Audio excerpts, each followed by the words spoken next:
Ang nobya, sa harap ng lahat, ay umatras sa kasal. Sinabi niyang tunay silang nagmamahalan ng nakababata kong kapatid. Pagkatapos, nagtanan silang dalawa.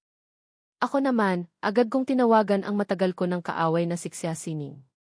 Sa kabilang linya, narinig ang magandang boses ni Xia Sining, bihira to, ah. Bakit napatawag ka sa akin? Napangiti ako at sinabi, kinasal ako ngayon. Mahinang tumawa si Xia Sining, kinasal ka ngayon? Pinadalhan na kita ng regalo. Akala mo ba kulang ang regalo ko kaya tumawag ka para mang-asa? Nakangiti akong sumagot, nabalitaan kong single ka pa raw. Gusto mo bang ikasal ngayon? Nagdaraos ako ng kasal ngayon pero kulang ako ng nobya. Hindi pa ako tapos magsalita, may narinig akong kalabog mula sa kabilang linya. Sumimangot si Xia Sining at nagtanong, Jiang Yichen, seryoso ka ba?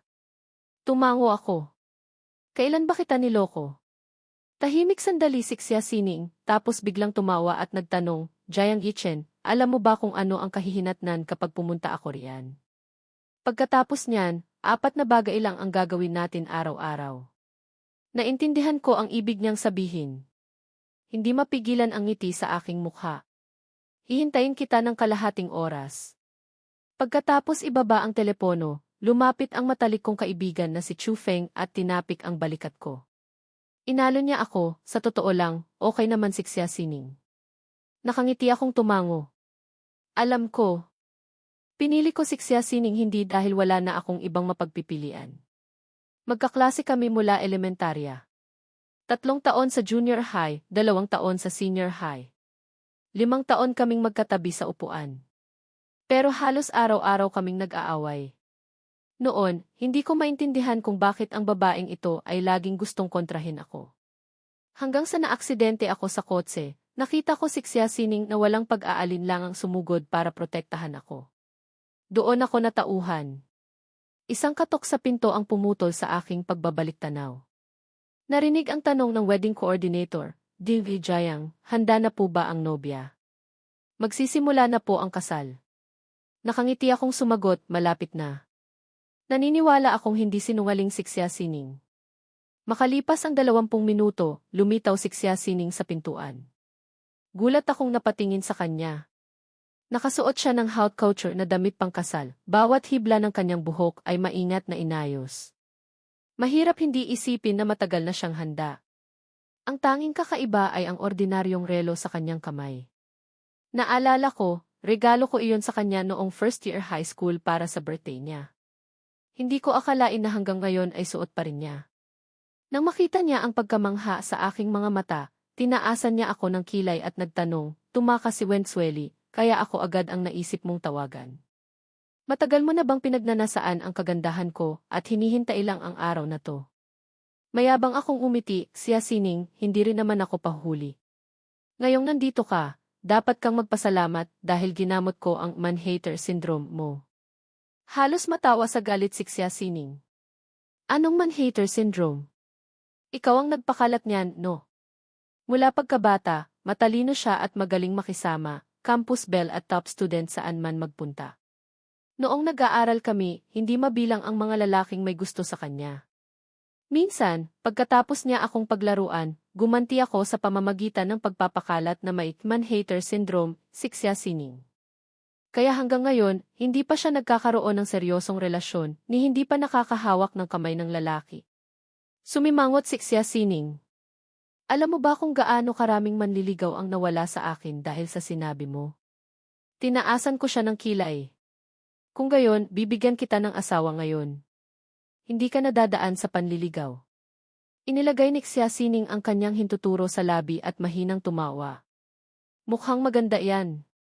Sa sandaling iyon, narinig ang nagmamadaling boses ng wedding coordinator, bagong kasal, magsisimula na po ang seremonya. Inilahad ko ang aking kanang kamay. Natural na isinukbit ni Xia Sining ang kanyang braso sa siko ko. Ang kanyang payat na kamay ay mahigpit na humawak sa akin, at unti-unting napakalma nito ang aking hindi mapakaling puso. Tumingin sa akin si Xia Sining at nagtanong, bigla kang nagpalit ng nobya, papayag ba ang tatay mo? Mayabang akong sumagot, kapag naikasal na ako, makukuha ko ang 15% na shares ni Lolo. Kapag pinakasalan mo ako, makakakuha ka rin ng 1% na shares. At ang sa iyo ay akin din kaya, sa panahong iyon, ako na ang magkakaroon ng pinakamalaking boses sa pamilyang Jiang. Tinitigan ni Xia Sining ang aking tiwalang ngiti. Saglit, tila nakita niya ang imahe ng kanyang sarili noong kabataan, ang batang babae na hindi kailanman sumusuko. Pero buti na lang at tumakas si Wen Xueli. Hindi na sayang ang lahat ng kanyang pinlano. Kung hindi, kahit hanggang kamatayan, hindi siya ang mapipili. Oras na para lumabas ang bagong kasal.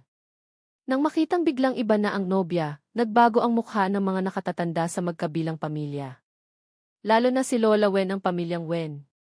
Pati ang nanay ni Wen Xueli ay nagulat. Agad niyang tinawagan si Wen Xueli. Pero laging key-in-called ang status ng telepono, hindi ito makontak. Walang nagawa ang nanay ni Wen kundi tawagan ang assistant ni Wen Xueli. Nang malaman niyang hindi dumating si Wen Xueli sa kasal, dahil kay Jiang Haoyu, namutla ang mukha ng nanay ni Wen, nanginginig sa galit ang kanyang mga labi. Nakikitang malapit nang magpalitan ng singsing ang bagong kasal, mahinang nagtanong si Lola Wen sa nanay ni Wen, nakontak mo na ba ang anak mo? Yumuko ang nanay ni Wen at nahihirapang sumagot, hindi na raw siya darating. Si Wen Moxuy, na abala sa pagbivideo, ay natigilan sandali. Huli na nang ma-realize at nagtanong, tumakas sa kasal ang ate ko. Ganoon ka-exciting. Nang malaman ang buong pangyayari, natulala si Lola Wen. Ang kanyang mabuting pagpapalaki ang pumigil sa kanya na magwala. Pero kumunot ang kanyang noo, at iba't ibang emosyon ang dumaan sa kanyang mga mata. Sa huli, may panghihinayang siyang tumingin sa akin. Palagi niya akong itinuring na parang tunay niyang apo. Inakala niyang magiging mas malapit pa ang pamilyang Wen at Jiang. Sino ang mag-aakalang mangyayari ito? Si Wen Moxuy ay balisang nagtanong, Lola, anong gagawin natin ngayon? Magpapakasal na si Kuya Yichen sa iba. Hindi na siya magiging bayaw ko. Napabuntong hininga si Lola Wen. Kahit ano pa ang mangyari, kasal ni Yichen ngayon. Kailangan nating tapusin ang seremonya bago umalis. Hindi natin pwedeng ipahiya si Kuya Yichen mo. Sa entablado, nagpapalitan na ng singsing ang bagong kasal. Hinawakan ko ang daliri ni Xia Sining. Nakangiti siyang tumingin sa akin. Yichen, wala akong mga magulang, wala rin akong maraming kamag-anak. Kaya sa pagpapakasal ko sa'yo, makakatipid ka sa maraming abala. Pero gusto ko pa ring itanong sa'yo sa huling pagkakataon, sigurado ka na ba? Ang kasal ay hindi laro. Masama ang ugali ko, gusto kitang inaasar. Tumingin ako sa seryosong si Xia Sining, umiti ng taos puso. Sining, seryoso ako. Bagamat lahat ay hindi makapaniwala na biglang nagpalit ng nobya sa kasal, ang mga naroroon ay pawang matatalino at may pinag-aralan. Hindi sila gagawa ng eskandalo. Patuloy silang umiti, pumalakpak at bumati sa bagong kasal. Pagkatapos ng kasal, dahil sa nangyaring eksena, hindi muna ako makakauwi sa bahay ng mga Jiang. Nang akmang hihingi ako ng paumanhin kay Xia Sining, hindi ko inaasahang siya pa ang nag-ayang dalhin ako sa aming bagong bahay, ang bahay ni Xia Sining. Hindi niya sinabi sa akin na kagabi pa niya pinaayos ang bahay. Huwag nang magtanong. Ang sagot ay, nahulaan niyang hindi na babalik si Wen Xueli. Ang dating tahimik na bahay ay naging parang bahay ng bagong kasal. Makikita ang mga happiness, character at mga lobo kung saan-saan. Tinaasan ko siya ng kilay, may pagtataka sa aking mga mata. Kailan mo to inihanda? O matagal mo nang inihanda? Tumikhim si Xia Sining, ang kanyang ngiti ay maningning. Unang kasal ko to, hindi naman pwedeng masyadong simple. Medyo nagulat ako.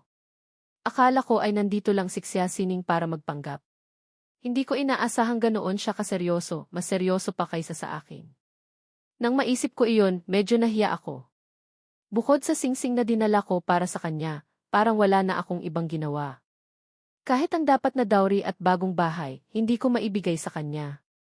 Pagkatapos kong magbihis at lumabas, tinapik ko ang aking maleta at tinanong siya, saan ako matutulog ngayong gabi? Napahinto sa pag-inom ng gata si Xia Sining. Ngumiti siya ng malapad. Asawa, kung hindi ka tututol, pwede tayong matulog ng magkasama. Bahagya akong napakunot noo. 2 taong nag-aaway mula pa noong junior high, ngayon ay mag-asawa na. Ang pakiramdam ay medyo kakaiba. Nang makita niya ang pag-aalala sa aking mga mata, Itinuro ni Xia Sining ang kwarto sa tabi ng kanyang silid. Nandoon ang kwarto mo. Hindi ko alam ang gusto mo, kaya bahala ka na. Mahinang idinagdag ni Xia Sining, huwag ka nang mag-abala pang magpa-renovate. Sa huli, sa kwarto ko rin naman tayo uwi. Ang kwarto ko ay nakaayos ayon sa gusto mo. Masyadong mahina ang boses niya, hindi ko narinig. Kaya nagtanong ako, ano nang sabi mo? Walang pagbabago sa ekspresyon ni Xia Sining, iniba niya ang usapan. Kailan tayo kukuha ng marriage certificate? Nag-isip ako sandali. Bukas ng umaga. Tinitigan ako ng magagandang mata ni Xia Sining. Yichen, sabi ko na nga ba, matagal mo na akong type. Hinihintay mo lang ang araw na to, no? Pagkatapos ay mahina siyang tumawa at nagtanong, kung hindi ako nagkakamali, bukas babalik si Wen Xueli. Magha-honeymoon ba tayo?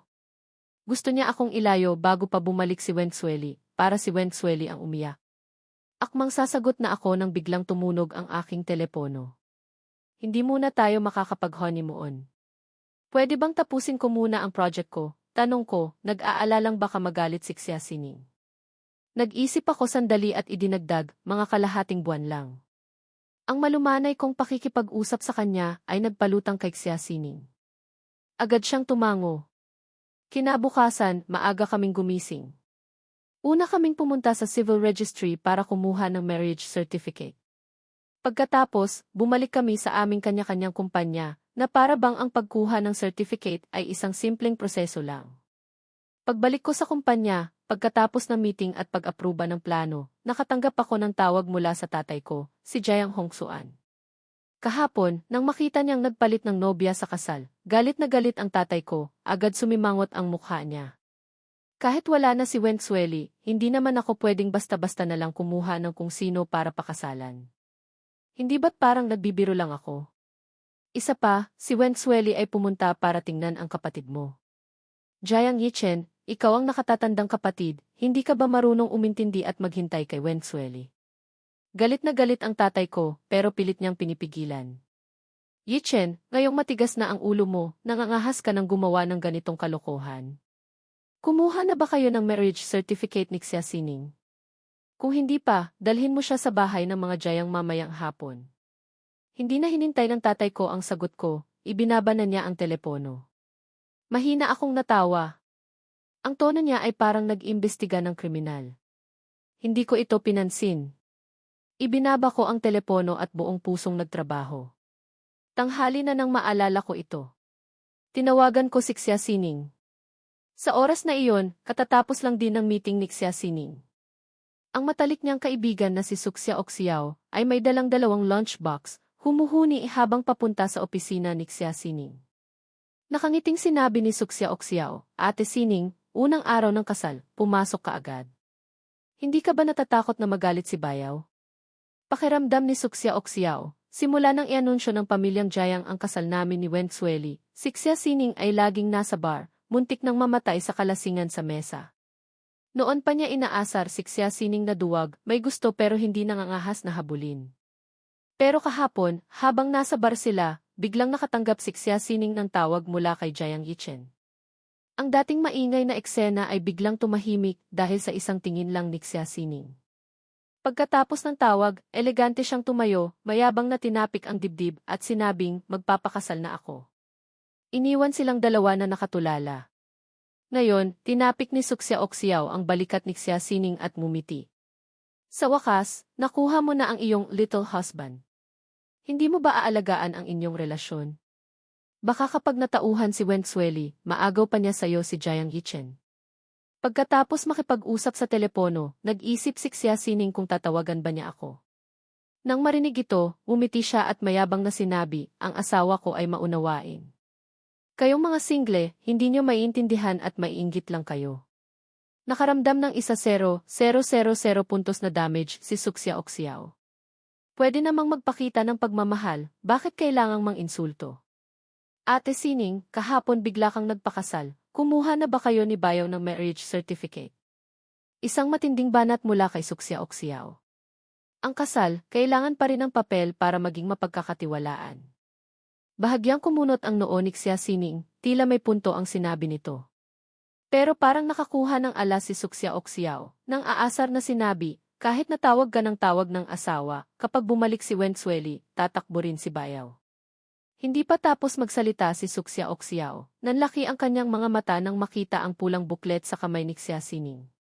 Hindi niya napigilang sumigaw, Betty. Totoo ba yan? Tumakbo siya papalapit kay Xia Sining, nagniningning ang mga mata, excited na sinabi, Ate Sining, pahiram naman, tingnan ko. Hindi pa ako nakakakita ng marriage certificate. Ang ekspresyon ni Xia Sining ay parang sinasabing, karapat-dapat bang makita ng isang single na tulad mo? Pagkatapos ay inilagay niya ang marriage certificate sa drawer ng kanyang desk. Mayabang na sinabi, gusto mong makita. Magpakasal ka. Pagkasabi noon, inutusan niya ang kanyang assistant na kumuha ng kandado. Sa harap ni Suksya-Oksiao, ikinandado niya ang marriage certificate. Para walang magnanakaw. Pagkatapos ay gumiti at tumango si Xia Sining. Kung nasa opisina, pwede niya itong tingnan anumang oras. Walang masabi si Suksya-Oksiao. Ngayon lang siya nakakita ng babaeng ganoon kahalaga ang marriage certificate, kinandado pa. Ang tindi mo. Kailan niyo kinuha yan? Mahinang sinulyapan siya ni Xia Sining. Kaninang umaga lang, bagong labas. Sa sandaling iyon, pumasok ang tawag ko. May gusto pa sanang sabihin si Suksya-Oksiao, pero nang makita niya ang ekspresyon ni Xia Sining na parang tinamaan ng pana ni Cupido, naisip niyang mas mabuting lumayo na lang. Narinig ang boses ko mula sa telepono, libre ka ba mamayang hapon? Ang mga mata ni Xia Sining ay puno ng ngiti. Basta libre ka. Naramdaman ni Suksya-Oksiao na parang nangangasim ang kanyang ngipin. Hindi ko napigilang mapahawak sa aking noo, walang magawa. Gusto kang makita ng biyenan mo. Tinaas ni Xia Sining ang gilid ng kanyang bibig.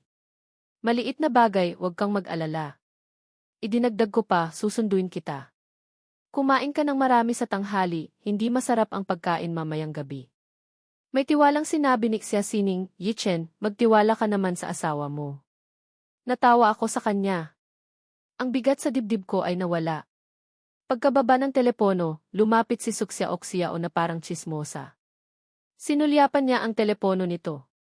Si Bayaw ba yung tumawag? Tumango si Xia Sining.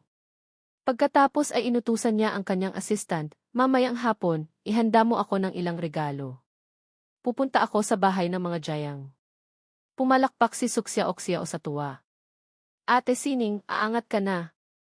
Huwag kang kabahan sa pagkikita niyo ng pamilya. Huwag kang duwag, ipakita mo ang tapang mo sa pakikipag-negotiate ng projects. Tinaasan siya ng kilay ni Xia Sining. Hindi mo na kailangang ituro yan sa akin. Sa kabilang dako, nagising si Wensueli ng lampas 12:00 na ng tanghali. Nang makita niya ang video ng kasal ko na pinadala ng iba, at ang sinabi kong i-break na tayo, sumabog ang utak niya.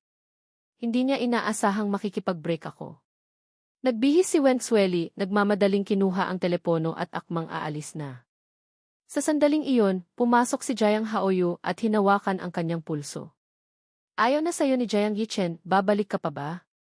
Pwede siyang magpalit ng nobya, bakit hindi ka pwedeng magpalit ng nobyo? Malamig na tinitigan siya ni Wensueli. Isang pagkakamali lang ang nangyari kagabi. Okay ka na ngayon, babalik na ako para magpakasal. Pagkasabi noon, napakagatlabi si Jayang Haoyu at nagtanong, ganoon mo ba siya kamahal? Kahit muntik na akong mamatay, wala kang pakialam. Bumilis ang paghinga ni Wensueli, tumaas ng kaunti ang boses niya. May mga kaklase ka rito, may mga kaibigan ka. Simpleng aksidente lang sa kotse yon, hindi naman kailangang ako pa ang personal na pumunta. Pero pumunta pa rin ako. Iniwan ko si Ichen. Jayang Haoyu, ano pa bang gusto mong gawin ko? Nang marinig ni Wensueli na tinawag niya ang pangalan nito, alam ni Jayang Haoyu na galit na siya. Malambing siyang nagsalita, sorry, natakot lang ako. Natakot akong baka mamatay na ako nang hindi ka man lang nakikita sa huling pagkakataon.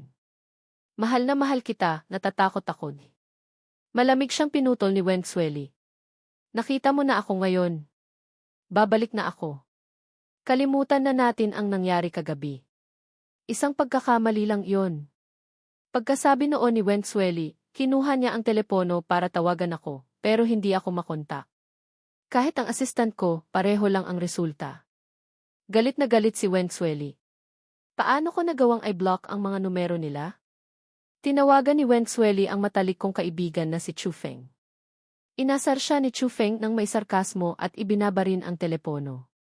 Galit na galit si Wenxueli pero wala siyang magawa kundi bumalik. 4:00 ng hapon, dumating ako sa tapat ng kumpanya ni Xia Sining. Pagkasakay ni Xia Sining sa kotse, pinaalalahanan ko siya, pagkamatay ni Mama, si Lolo na ang pinakamahal sa akin. Kung pahirapan ka ni Lolo, sana magtiis ka. Inilipat ni Xia Sining ang kanyang mahahabang binti na nakasuot ng stockings papalapit sa akin. Nagkunwaring parang isang masunuring asawa, legal tayong mag-asawa ngayon. Ang lolo mo ay lolo ko na rin.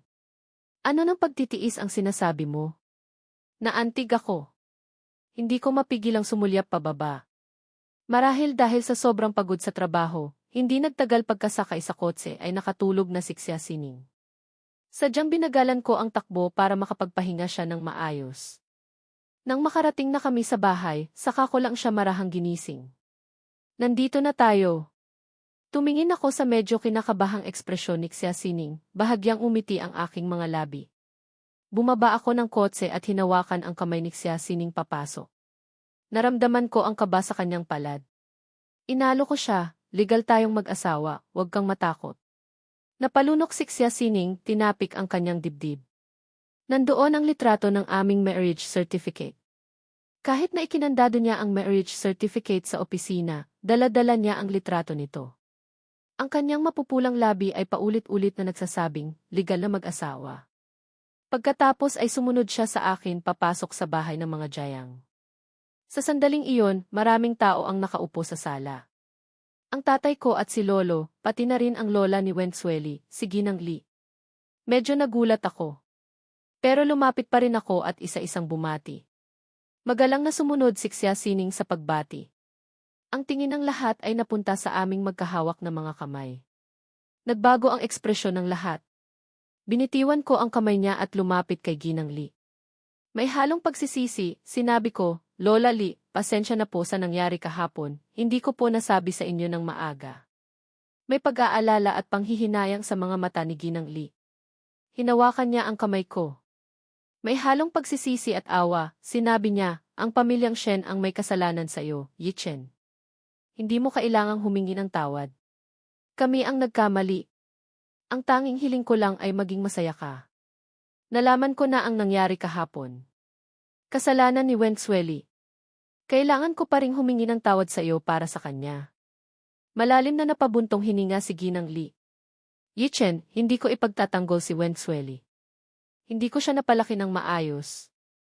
Ang laki ng pinsalang na idulot ko sa iyo. Pasensya na.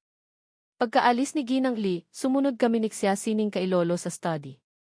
Malakas pa rin ang katawan ni Lolo. May otoridad siya kahit nakatayo lang. Ang kanyang mapanuring tingin ay napunta kay Xia Sining. Kalmadong tumango, kamukha mo si Xia Yuandong. Si Xia Yuandong ang pangalan ng lolo ni Xia Sining. Namatay ito noong nasa unang taon ng junior high si Xia Sining. Noong kabataan ni na Lolo at Xia Yuandong, mahilig silang mag-asaran, pero nagkakasundo rin sila. Sayang lang at maagang namatay si Xia Yuandong. Kung hindi, ang mapapangasawa ko ay hindi si Wenxueli. Sinabi pa ni Lolo, wala akong pakialam kung anuman ang nangyari sa inyo noon. Nakaraan na yon, hayaan na natin. Dahil pinakasalan ka ni Ichen, sana magkasundo kayo ng maayos. Masunuring tumango si Xia Sining. Lolo, makakaasa po kayo. Nakagawa na po ako ng huling habilin. Lahat ng ari-arian ko ay mapupunta kay Ichen. Nang marinig ko iyon, natigilan ako. Iwinagayway naman ni Lolo ang kanyang kamay. Hindi na kailangan. Tumingin sa akin si Xia Sining, ang kanyang mga mata ay puno ng matinding pagmamahal. Lolo, si Ichen po ang pinakamamahal kong tao. Gagawin ko po ang lahat para sa kanya. Tumango si Lolo. Nagtanong pa siya ng ilang bagay tungkol sa kumpanya ko. Nang sa wakas ay sumagot ng telepono si Lolo, saka lang kami magkahawak kamay na bumaba, pumunta si Xia Sining sa banyo. Ako naman ay naupo muna sa sala. Sa sandaling iyon, nakaupo ang tatay ko sa sala at nanonood ng balita. Naupo ako sa tapat niya. Tuyot kong sinabi, Pa. Tumugon ang tatay ko ng TDC at siya na ang nagbukas ng usapan. Alam mo ba ang tungkol sa aksidente ni Haoyu? Walang ekspresyon akong tumango. Alam ko. Tila alam din ng tatay ko ang dahilan ng pangyayaring iyon. Nag-atubili siya ng ilang segundo. Malubha ang aksidente ni Haoyu ngayon. Bilang ate, dapat lang natingnan siya ni Wenxueli. Huwag mo nang isipin yon. Ikaw at Sixia Sining, Yichen, seryoso ka ba? Nanatili akong tahimik. Alam ko. Ang pagmamahal ng tatay ko ay halos na ibigay na niya kay Jayang Haoyu. Hindi ako nagagalit, naiinis lang ako. Pa, sa puso ko, ang kasal ay hindi laro. Malinaw ang ibig kong sabihin. Seryoso ako. Hindi maiwasang maalala ng tatay ko ang sarili niyang kasal. Maingat niya akong tiningnan, ang kanyang malamig na ekspresyon ay para bang nagpapaliwanag para sa sarili. Yichen, ako at ang nanay mo. Pinutol ko ang kanyang sinasabi. Kalmado ang aking ekspresyon, walang anumang bahid ng emosyon sa aking mga mata. Mula nang mawala si mama, nakapag-move on na ako. Pa, ang mga pagkakamali ninyo ay hindi dapat pagbayaran ng mga babae. Malaki ang kinalaman mo sa pagkamatay ni mama. Ngayon, tatay pa rin kita.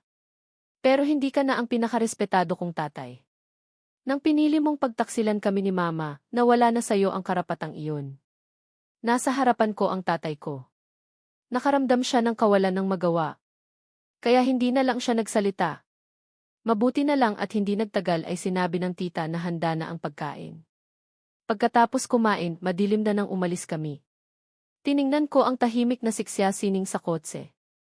Hindi ko mapigilang magtanong, mukhang masaya ka. Dahil ba hindi ka pinagalitan ni Lolo? Sixia Sining, bagamat walang masyadong chismis tungkol sa kanya, ang kanyang paraan ng pagkilos ay walang katiyakan. Natural lang na hindi siya gusto ni Lolo. May bahid ng ngiti sa mga mata ni Sixia Sining. Tinaas niya ang gilid ng kanyang labi. Sasabihin ko lang sa mahal kong asawa. Mahina akong natawa. Hindi ba't ako ang legal mong asawa? Kalmadong sinabi ni Sixia Sining, kulang pa ng mahal. Medyo wala akong masabi. Tinaasan ko siya ng kilay. Sining, nagmamaneho ako. Kung lagi mo akong titingnan, hindi ako makakapag-concentrate sa pagmamaneho. Namula ang mukha ni Sixia Sining. Sinabi pa niya, kung gayon, sa bahay na lang natin pupunan ang mahal na iyan. Hindi pa siya tapos magsalita, bigla akong nagpreno ng malakas. Tumingala ako at nakita ang babaeng nakatayo sa harap ng ilaw ng kotse. Malakas na kumabog ang dibdib ko. Tiningnan ko si Sixia Sining. Lumingon si Sixia Sining at kalmadong sinabi, kung gusto mong pumunta, pwede kang pumunta. Pinisil ko ang kanyang pisngi. Sa malumanay na tono, sinabi ko, pupuntahan ko siya para linawin ang lahat. Babalik ako agad, okay? Ang sagot sa akin ni Sixia Sining ay isang mahinang tidithig. Binuksan ko ang pinto at lumabas. Nagmamadaling lumapit si Wenxueli at hinawakan ang braso ko. Namumula ang mga mata, nagtanong siya, Yichen, hindi ako pumayag na mag-break tayo. Ang hangin ng taglagas ay may dalang lamig. Tahimik ko siyang tiningnan, walang bahid ng galit. 2 araw pa lang kaming hindi nagkikita, ang laging maayos na si Wenxueli ay mukhang gusgusin ngayon. Napabuntong hininga si Wenxueli. Yichen, huwag mong gamitin ang mga inosenteng tao para galitin ako. Kumunot ang noo ko at malakas na iwinaksi ang kamay ni Wenxueli. Wenxueli, hindi ako yung tipong kumakain sa isang plato habang nakatingin sa iba. Nang pinili mong puntahan si Jayang Haoyu, tapos na tayo. Pwede mo namang sabihin sa akin. Pwede ko sanang i-anunsyo agad sa mga bisita na kanselado muna ang kasal. Pero hindi mo ginawa. Ipinahiya mo ang pamilyang Jayang, ang pangalan ko, at tinapakan mo ito ng husto. Bahagyang natigilan si Wenxueli. Nagpaliwanag siya, si Haoyu ay kapatid mo. Naaksidente siya. Halos matawa ako sa galit. Wenxueli, huwag mong kalimutan, si Jayang Haoyu, ang mga kaibigan niya, mga kaklase niya, nandoon lahat. Kahit na aksidente siya, hindi naman kailangang ikaw ang pumunta. Doktor ka ba? Anong kapasidad mo para pumunta? Bilang ex-girlfriend o bilang hipag? Nang makita ang gulat na ekspresyon ni Wenxueli, nakaramdam ako ng kaunting kasiyahan. Hindi mo ba alam kung paano naging kapatid ko si Jayang Haoyu? Hindi ko siya kinamumuhian. Pero hinding-hindi ko tatanggapin ang isang taong pumatay sa nanay ko. Mahinang sinabi ni Wenxueli, hindi siya ang pumatay kay tita. Natigilan ako sandali pagkatapos ay tumawa. Pero walang init ang aking ngiti. Kaya pala, ganyan pala ang iniisip mo. Pareho kayo ng tatay ko, hindi tayo magkakasundo. Tiyak na hindi tayo magkakasama. Naniniwala akong may kinalaman sila sa pagkamatay ng nanay ko. Dahil pinili mong makasama ako, dapat mo akong respetuhin. Hindi yung sa ganitong importanteng sandali, nakikipag-ugnayan ka pa sa kanya. Wenxueli, hindi lang ikaw ang pwede kong mahalin. Ang mga salitang hindi lang ikaw ang pwede kong mahalin, ay tumama kay Wenxueli na parang kidlat. Ang puso niya ay parang binutas, humahangin papasok, sobrang sakit. Nanginginig ang kanyang mga labi. Yichen, nagkamali ka. Kasalanan ko to, pero malamig ko siyang tiningnan. Wenxueli, mula pagkabata, sanay ka sa lahat ng bagay, hindi ka marunong tumanggi sa iba, madali kang maawa. Ang babaeng tulad mo, sa madaling salita, ay parang central aircon. Hindi ko kailangan ng central aircon na tulad mo. Hindi mapigilan ni Wenxueli ang pag-iyak. Yichen, mahal kita. Kasalanan ko talaga to, hindi ko dapat ginawang umalis nang hindi nagsasabi sa'yo. Sumama ka sa akin ngayon, babalik tayo at magpapakasal. Malamig ko siyang tiningnan na para bang nakikita ko ang kaibuturan ng kanyang kaluluwa. Wenxueli, hinding-hindi mo maiintindihan kung gaano kalaki ang pinsalang idinulot mo sa akin. Pwede kong payagan si Wenxueli na makasama si Jiang Haoyu. Pero ang hindi ko matatanggap ay habang naghahanda kami ni Wenxueli sa kasal, hindi pa rin niya makalimutan si Jiang Haoyu. Paano magkakasya ang dalawang tao sa isang puso? Nakakadiri talaga. Narinig ang boses ni Xia Sining mula sa likuran. Ikaw ang unang sumuko kay Yichen. Kaya dapat mong tanggapin na ayaw ka na niyang hintayin. Mabilis siyang lumapit sa tabi ko, hayagang isinukbit ang kanyang braso sa akin, at mapanghamong tiningnan si Wenxueli. Malalim na tinitigan ni Xueli si Xia Sining, kumunot ang kanyang noo. Xia Sining, sinamantala mo ang pagkakataon, tapos may lakas ka pang loob na sisihin ako. Lumamig ang tingin ni Xia Sining. Tumikim siya. Kung pag-uusapan ang pagsamantala sa pagkakataon, ikaw pa nga ang tumulong sa akin na lumikha nito. Sa madaling salita, dapat pa kitang pasalamatan. May halong panghahamon ang tingin ni Xia Sining. Biglang naging tensyonado ang atmosfera. Sumakit ang ulo ko. Hinawakan ko ang kamay ni Xia Sining at pinagkawit ang aming mga daliri. Yumuko ako at sinabi sa kanya, umuwi na tayo. Medyo inaantok na ako. Bahagyang lumingon si Xia Sining, ngumiti ng may pang-aasar kay Wenxueli at inalalayan akong sumakay sa passenger seat. Si Xia Sining, na parang isang nagwagi, ay mayabang na dumaan sa harap ni Wenxueli. Nainis si Wenxueli. Tumakbo siya sa bintana ng passenger seat, kumunot ang noo, at mahinang sinabi, Yichen, pag-isipan mo ng mabuti. Kapag sumama ka sa kanya ngayon, tapos na talaga tayo. Walang ekspresyon kung isinara ang bintana ng kotse. Uwi na. Hindi maisip ni Wenxueli na sa isang pagkakataon lang, nawala sa kanya ang pinakamamahal niyang lalaki. Tinitigan niya ang papalayong anino ng kotse. Napaupo siya sa gilid ng kalsada, parang nawala ng laman ang kanyang puso. Kami ni Xia Sining, hindi namin pinag-usapan ang tungkol kay Wenxueli. Matagal na akong nakatira ng mag-isa sa labas. Dati, kapos kami sa pera, natuto akong magluto. Kalaunan, naramdaman kong nakakagaling ang proseso ng pagluluto, kaya patuloy akong nagluluto para sa sarili ko. Nang magising si Xia Sining, katatapos ko lang tumakbo at naghanda na ng almusal. Nang makita niya ang almusal sa mesa, si Xia Sining na hindi naman karaniwang nag-aalmusal ay umupo at dahan-dahang kumain kasama ko. May 2 beses na nagising si Xia Sining. Nang makita niya ang walang lamang mesa, akala niya ay wala siyang almusal. Medyo nadismaya siya. Pero nang sumakay siya sa kotse, ibinigay ko sa kanya ang isang maliit at cute na insulated lunchbox. Nagtataka siya, kumurap ang kanyang magagandang mata. Ano to? Ipinaliwanag ko, almusal. Tinaas ni Xia Sining ang gilid ng kanyang bibig, bahagya lang ang ngiti, pero napakalambing. Ginawa ba to ng asawa ko para sa akin? Ngumiti si Xia Sining ng may kumpiyansa at pagyayabang. Sinadya ko siyang barahin. Tira kaninang umaga. Medyo wala siyang masabi. Pero dahil may almusal siya, maganda ang mood niya. Pagpasok sa elevator, nakita niya ang assistant niyang si Li Wei na kumakain ng siopao. Tinaasan niya ito ng kilay. Itinaas ni Li Wei ang hawak niyang fried siopao at nagtanong, "Boss siya, gusto niyo po ng almusal?" Mahinang natawa si Xia Sining. Itinaas niya ang Doraemon insulated lunchbox at sinabing, "Hindi na. Ginawan ako ng asawa ko ng love breakfast." Nang marinig iyon, agad na sumipsip si Li Wei. "Ang galing niyo po, boss siya. Ilang araw pa lang kayong kasal, nakuha niyo na agad si Jiang." Pagkatapos niyang kumain ng almusal, sumunod siya kay Xia Sining papasok sa opisina. Nang makita niyang inilabas ni Xia Sining ang almusal, naiyak sa inggit si Li Wei. Bigla niyang naramdaman na basura lang ang kinain niya kanina. Ipinadala niya ang litrato kay Suxia Oxiao. Agad na tumawag si Suxia Oxiao para magtanong, "Ate Sining, pwede ko bang matikman ang luto ni Bayaw?" Naiiyak na tumawa si Xia Sining. "Gusto mong kumain? Humanap ka ng sarili mong asawa." Walang masabi si Suxia Oxiao. "Ang yabang mo dahil may asawa ka na. Ilang araw lang ang nakalipas, single ka rin namang katulad ko." Masayang sinabi ni Xia Sining, "Totoo ngang ang yabang kapag may asawa na."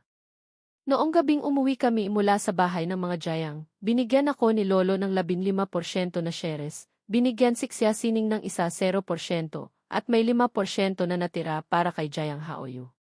Nitong mga nakaraang araw, inayos ko ang share transfer documents at ibinigay kay Xia Sining ang para sa kanya. Hindi ito tinanggap ni Xia Sining at ibinalik sa akin. Medyo nagulat ako. "Binigay sa'yo ni Lolo, bakit ayaw mo?" Sumandal si Xia Sining sa sofa, mukhang pagod, at nakangiting sinabi, "Asawa mo ako, hindi ba't sinabi mo iyon?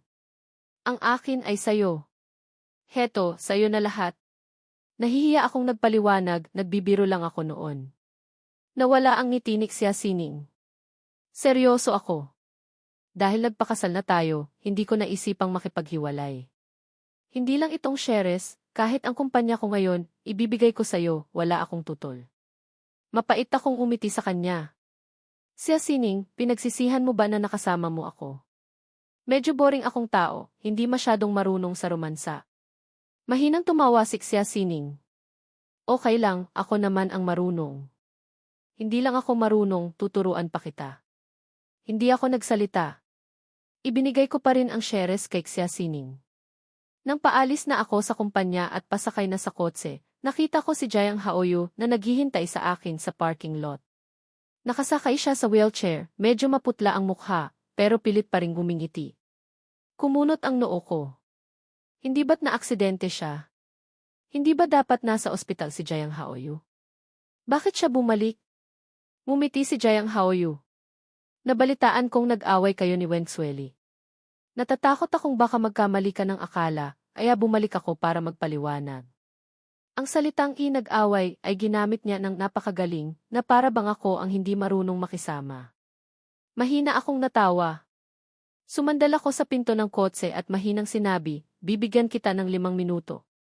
Natigilan si Jiang Haoyu. Basta lang niya iyon nabanggit, hindi niya inaasahang talagang pakikinggan ko siya. Kami ni Wen Xueli noon, nagkaroon kami ambiguous period. Kalaunan, nag-away kami. Nang magtapat siya sa'yo, ginawa ka lang niyang kapalit ko. Pasensya na, hindi ko rin naman dapat siya sinuyo. Pero itong aksidente hindi inaasahan. Sa sobrang taranta, wala akong mahanap na iba, kaya pasensya na. Hindi ko alam na ikakasal na pala kayo noon. Tahimik akong nagmamasid sa kanyang pag-arte. Sabi mo, ginawa akong kapalit ni Wen Xueli. Alam ba niya iyon? Nang marinig iyon, nagbago ang ekspresyon ni Jiang Haoyu. Mabilis niyang iniba ang usapan. Hindi ko alam na magiging ganito ang sitwasyon. Mapapatawad mo ba si Xueli? Naaawa ako sa kanya. Kumunot ang noo ko, humina ang boses. Jiang Haoyu, hindi tayo ganoon kalapit. Wala akong pakialam sa mga kalokohan niyo ni Wen Xueli. Hinihiling mong patawarin ko si Wen Xueli, anong kapasidad mo para hilingin yon sa akin? Bilang anak ng kabit. Namutla ang mukha ni Jiang Haoyu. Marahil hindi niya inaasahang ganoon ako kadiretso. Yumuko siya at napakagatlabi. Alam kong hindi nito mapapawi ang galit mo. Kahit anong ipagawa mo sa akin, gagawin ko. Nakatingin ako sa kanya, ang boses ko ay malamig. Kahit mamatay ka, okay lang. Sa likuran, narinig ang boses ni Wenxueli, Yichen. Sumakit ang ulo ko, minasahe ko ang aking sentido. Nang tumingala ako, lumapit ako kay Jiang Haoyu, bahagyang umiti ang aking mga labi. Medyo wala akong masabi. Ilang taon na ba? Itong pakitang tao na Todi. Nagmamadaling lumapit si Wenxueli. Nang makita niyang nandito rin si Jiang Haoyu, may bahid ng inis sa kanyang mga mata. Hindi siya tiningnan ni Wenxueli. Lumingon siya sa akin. Ang kanyang tingin ay nag-aalab, pero ang kanyang tono ay medyo maingat. Yichen, pwede ba kitang yayain kumain? Noong gabing umuwi siya, pinagalitan siya ng husto ng kanyang lola at nanay. Doon niya naintindihan ang kahalagahan ng mga bagay-bagay. Natawa ako. Lumingon ako, binuksan ang pinto ng kotse at isinara ito. Ang lahat ng kilos ko ay tuloy-tuloy. Mula simula hanggang wakas, hindi ko siya tiningnan ni isang beses. Hinabol sana siya ni Wenxueli, pero pinigilan siya ni Jiang Haoyu. Desidido na si Jiang Yichen na hindi na bumalik. Sumuko ka na. Hindi lumingon si Wenxueli. Tahimik ng ilang segundo. Nang maaksidente ka, pinili kong tingnan ka hindi dahil hindi pa kita makalimutan, kundi para tapusin na natin ang lahat. Pero hindi ko inaasahang pagpaplanuhan mo ako. Paano mo nagawang lagyan ng pampatulog ang inumin ko? Natataranta si Jiang Haoyu. Agad siyang nagpaliwanag, hindi ko talaga alam na ikakasal na kayo. Nakangiting lumingon si Wenxueli. Hindi mo alam? Nagpasabi ako sa assistant ko kay Yichen, bakit mo pinigilan? Walang masabi si Jiang Haoyu. May bahid ng sakit sa kanyang mukha. Napakagatlabi si Wenxueli. Tama si Yichen. Dahil sa pag-aatubili ko, kaya ka nakahanap ng pagkakataon. Sabi mo, laging masama ang pakikitungo sa'yo ni Yichen, inaapi ka niya. Pero totoo ba talaga yon? Hindi ako magkokomento sa mga problema ng pamilya niyo. Pero hindi mo dapat pinagplanuhan si Yichen. Kapatid mo siya. At dapat sana, asawa ko si Wenxueli. Yumeling si Wenxueli.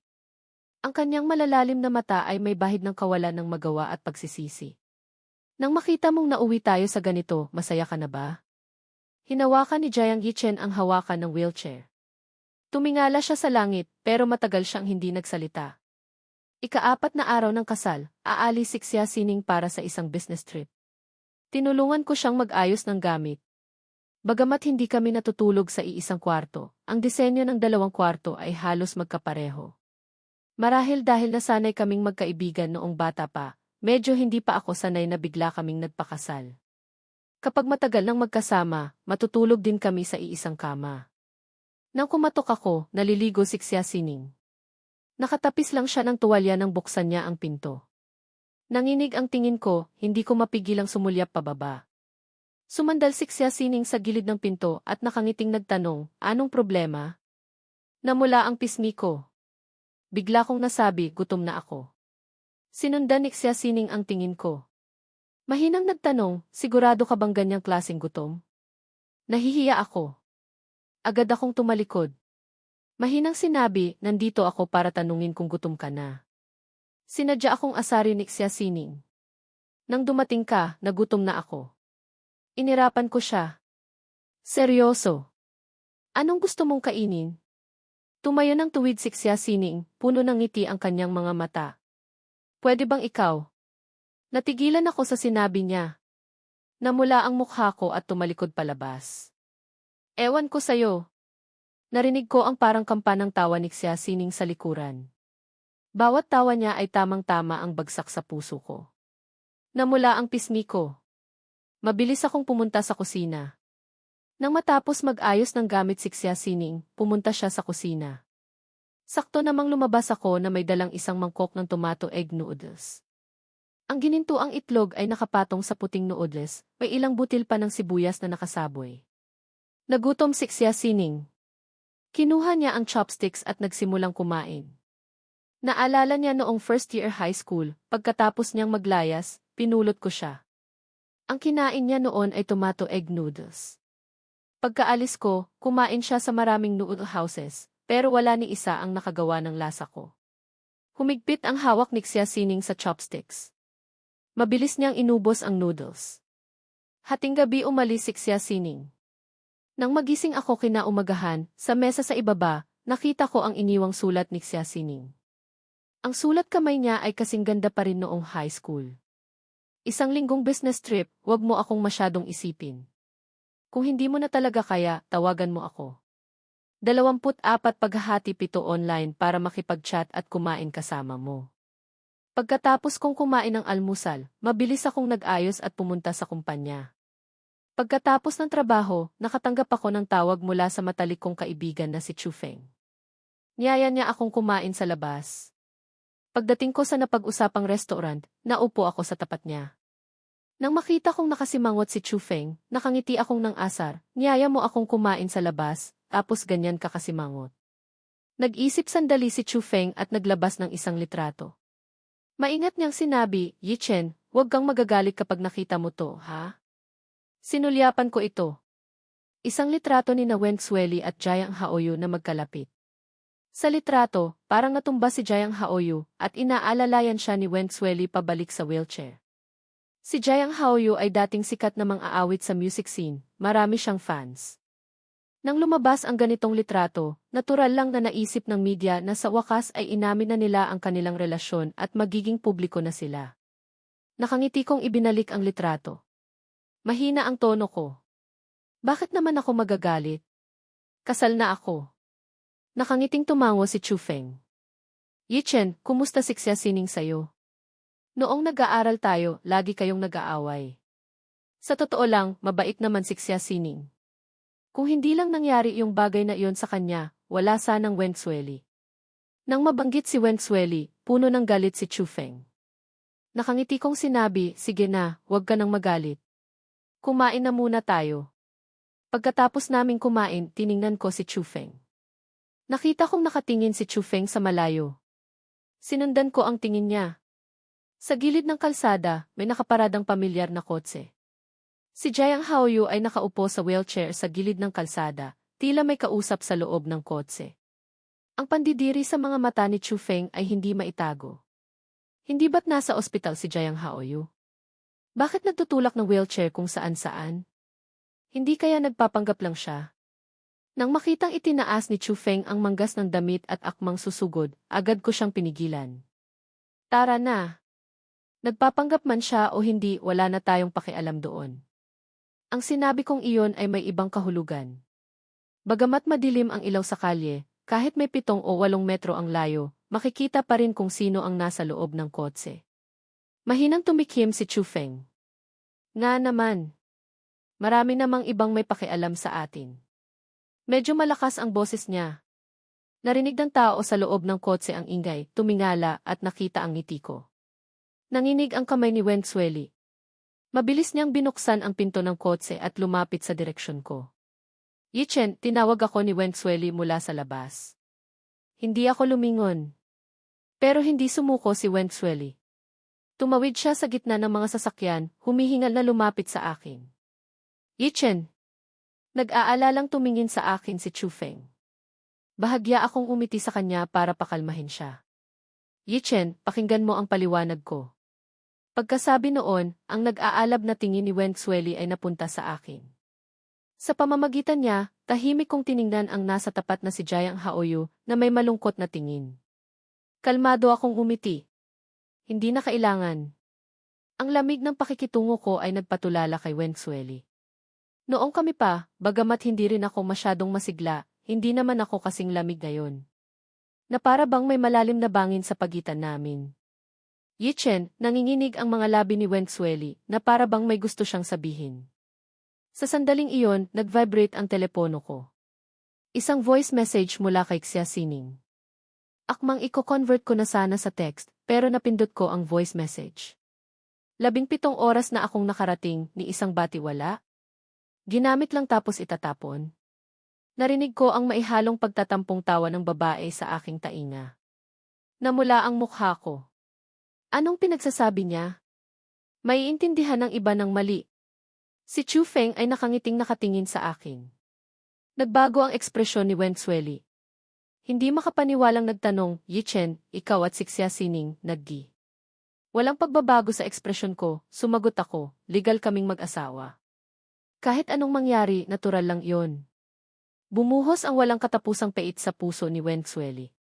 Ang sakit at pagsisisi sa kanyang mga mata ay hindi maitago. May gusto pa siyang sabihin, pero tumawag na si Xia Sining. Tiningnan ko si Chu Feng, lumayo ng kaunti at sinagot ang telepono. Bagamat kasal na kami ni Xia Sining, masaya naman ang pagsasama namin itong mga unang araw. Karamihan ng oras ay ginagawa namin ang aming kanya-kanyang bagay. Pagkatapos ng kasal, medyo nagulat ako nang makatanggap ng tawag mula sa kanya. Narinig ang walang ganang boses ni Xia Sining, Yichen, may bago ka na bang mahal kaya kinalimutan mo na ang asawa mo? Mabilis na tumibok ang puso ko. Namumula ang mukha, mahinang sinabi, anong pinagsasabi mo? Tahimik ng 2 segundo si Xia Sining sa kabilang linya. Bigla siyang nagsalita ng ikagugulat ng lahat, napagod ka ba kagabi? Bigla kong narinig ang tawa ni Chu Feng sa likuran. Nahihiya ako. Sumusumpa ako, hinding-hindi ko nasasagutin ang tawag ni Xia Sining sa harap ng ibang tao. Ang bibig ng babaeng ito walang preno. Wala kaming ginawa kagabi. Nagluto lang ako ng noodles para sa kanya, okay. Ang sinabi niyang iyon, parang kagabi, may ginawa kaming bagay na para lang sa mga SAY members. Pinilit kong magpaliwanag, nagluto lang ako ng noodles para sa iyo kagabi. Huwag kang magsalita ng kung ano-ano. Hindi ba't nasa business trip ka? Mahinang sumagot si Xia Sining. Akmang magsasalita na sana siya nang marinig niya ang sigaw ni Wen Xueli sa kabilang linya. Yichen! Kumislap ang mga mata ni Xia Sining. Gabi na, mag-isa ka ba sa labas? Tiningnan ko si Chu Feng. Kakakain lang namin ni Chu Feng. Mahinang tumawa si Xia Sining. Hindi na kaya niyang kuling. Gabi na, hindi man lang mabantayan ang 4 na asawa. Naisip ko sa sarili ko, paano mo nalaman kung kaya niya o hindi? Parang narinig ni Xia Sining ang nasa isip ko. Mahinang sinabi, kung kaya niya o hindi, hindi ko alam. Pero kung kaya ko o hindi, kailangan mo pang subukan. Namula ng husto ang pisngi ko. Nanginginig ang dulo ng dila ko. Hindi ko alam kung ano ang sasabihin. Naramdaman ni Xia Sining ang aking pagkailang. Nakangiting sinabi, hindi na kita asarin. Hindi na ako magtatagal, may meeting pa ako mamaya. Umuwi ka na ng maaga. Sumagot ako ng T-Deset at ibinaba ang telepono. Lumapit si Wen Xueli sa akin, puno ng sakit ang mukha. Yichen, hindi kaya nagustuhan mo na talaga siya? Kung gayon, ano na lang ang 2 taon nating pagsasama? Natigilan ako. Tila hindi ko inaasahang si Wen Xueli pa ang unang maninisi. Kumunot ang noo ko, tinitigan siya. Medyo mahigpit ang tono ko. Nang pinili mong iwan ako at ipahiya, naisip mo ba kung ano ang 2 taon nating pagsasama? Namutla ang mukha ni Wen Xueli. Mahina ang tono niya. Ang buong katauhan niya ay mukhang nanghihina. Yichen, pasensya na. Hindi ko rin alam na magiging ganito ang mga pangyayari. Itinago ko ang telepono ko. Tiningnan ko ang nakakagatlabing si Jiang Haoyu. Tinaasan ko siya ng kilay. Ang ngiti ko ay may ibang kahulugan. Wen Xueli, hindi mo naman ako ganoon kamahal. Kung hindi, hindi ka mag-aatubili sa pagitan namin ni Jiang Haoyu. Walang ekspresyon ang mukha ko. Bagamat mahina ang tono ko, mayroon itong matibay na pakiramdam. Sa totoo lang, nang ipinakasal ako ni Lolo sayo, hindi ako tumanggi. Noong panahong iyon, okay ka naman sa akin. Pero ngayon, mukhang hindi ka man lang umabot sa kalingkingan ni Xia Sining. Pakiusap, lumayo ka sa akin. Kapag nakikita kita, nasusuka talaga ako. Napakagatlabi si Wen Xueli, hindi nagsasalita. Ang puso niya ay parang may kutsilyong humihiwa ng malaking butas. Walang tigil ang pagdurugo. Ang buong puso niya ay walang laman. Yichen, wala na ba talaga tayong pag-asa? Wala na bang ni isang pagkakataon? Mahina ang tono niya. Hindi man lang siya makatingin. Lalo nang hindi niya kayang tingnan ang emosyon sa aking mga mata. Natatakot siyang muling itulak ang sarili sa kawalan ng pag-asa.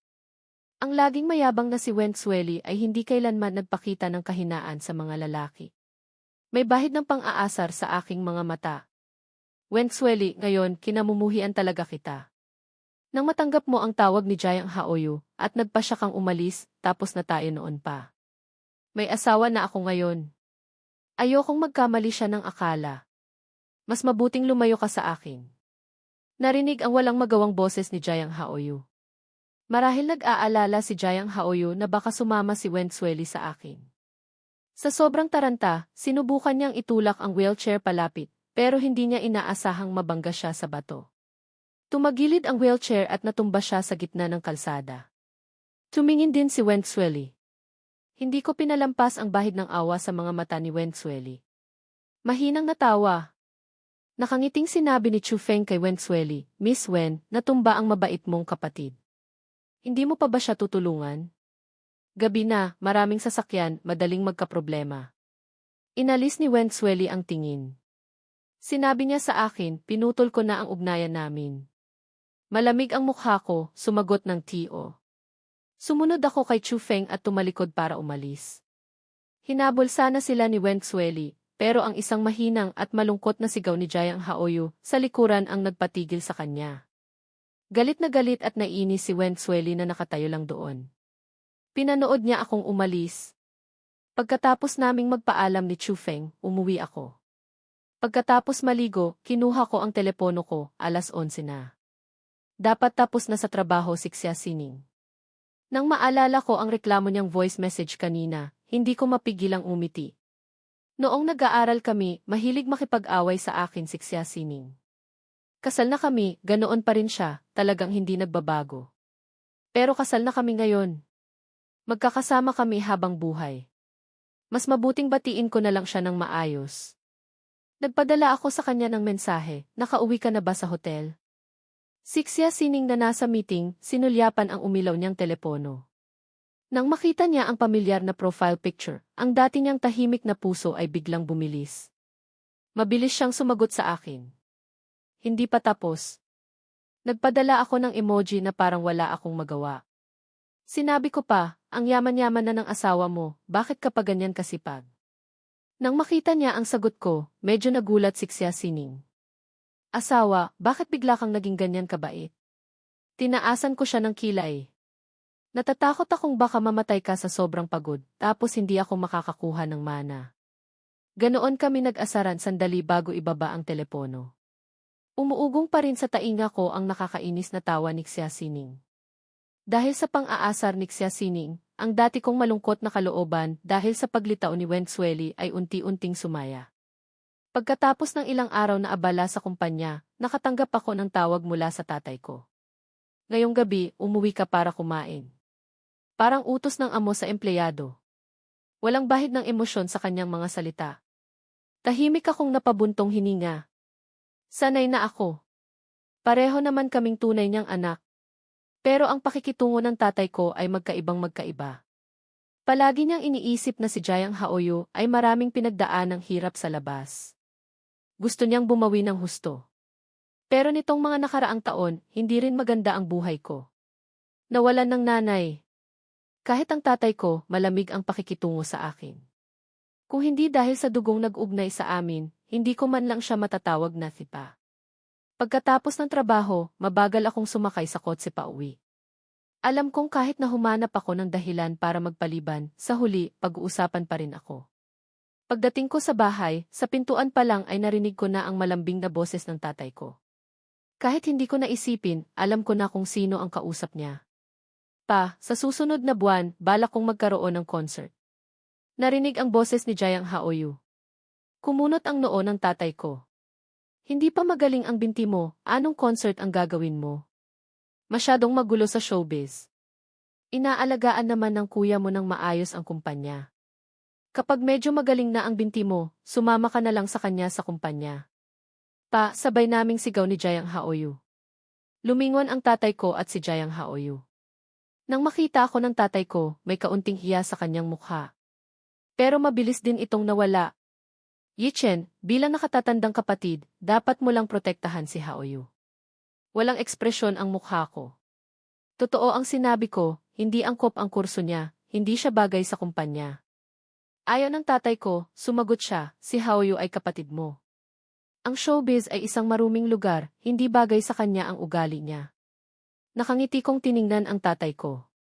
Nang ako ang humawak sa kumpanya, gusto akong lamunin ng mga matatandang buhaya. Nakayanan ko rin naman. Ang sarili mong desisyon dapat mong panindigan. Matatanda na tayo, dapat tayong managot sa ating mga desisyon.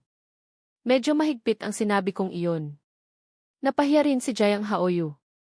Tumingala siya sa akin at nagpaliwanag, "Kuya, huwag kang magalit. Nag-aalala lang si Papa sa akin. Wala akong interes sa kumpanya. Masaya na akong maging mang-aawit." Mahina akong natawa. "Hindi kita kuya. 1 taon kang nag-aral sa ibang bansa, walang nangyari. Pagbalik mo, sa tsismis ka lang umaasa para mapansin.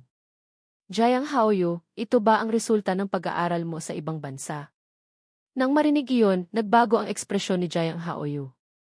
Sumimangot ang tatay ko at pinagalitan ako, "Yichen, paano mo nasasabi yan? May sakit pa ang kapatid mo ngayon." Mabilis akong umakyat sa hagdan, dala ang laptop ko. Dahil may sakit siya, dapat nasa ospital siya. Hindi ko naman siya pinilit umuwi. Dahil kay Lolo, mabuti na lang at hindi ko pinatay si Jayang Haoyu. Pagkasabi noon, hindi ko na pinansin ang sigaw ng tatay ko sa likuran. Dire-diretso akong umakyat para hanapin si Lolo. Sa hapunan, muling binanggit ng tatay ko ang tungkol sa pagnanais niyang ipasok si Jayang Haoyu sa kumpanya. Gusto niyang malaman ang opinyon ni Lolo. Bagamat anak siya ni Lolo, wala siyang masyadong nagawa sa kumpanya.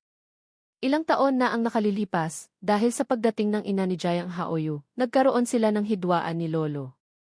Walang ekspresyong tumingin si Lolo kay Jayang Haoyu. "Haoyu, iyon ba ang gusto mo?" Hindi sinasadyang humigpit ang hawak ni Jayang Haoyu sa chopsticks. Ngumiti siya. Nag-aalala lang si Papa na baka maapi ako. Pero nandyan naman si Ate Xueli para alagaan ako.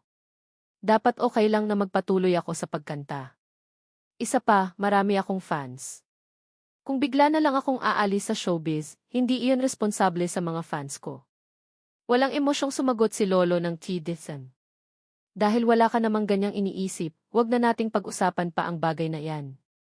Ang sinabing iyon ni Lolo ay tuluyang pumutol sa mga plano ng tatay ko. Sumimangot ang tatay ko. Pagkatapos kumain, pinigilan niya akong umalis. Nag-usap sila sa hardin. Diretsong sinabi ng tatay ko ang pakay niya. "Alam kong laging pabor sa'yo si Lolo mo. Mas marami rin siyang ibinigay na shares sa'yo. Nakita mo naman, kung walang proteksyon mula sa pamilya, mahihirapan si Haoyu. Ngayon, karamihan ng shares ng kumpanya ay nasa kamay mo. Bigyan mo ng kaunti si Haoyu. Hindi ito pakiusap kundi utos." Hindi ako nagulat. Nang unang banggitin ng tatay ko ang bagay na ito, handa na ako sa aking isip. Kalmado ang tingin ko. Bawat salita ay mariin. Wala akong utang kay Jayang Haoyu. Bakit ko ibibigay sa kanya ang mga bagay na akin? Yichen, wala nang nanay si Haoyu. Ako na lang ang meron siya. Nang makita kong sinusubukan ng tatay kong gamitin ang emosyon, natigilan ako sandali, mapait na natawa. Wala rin akong nanay.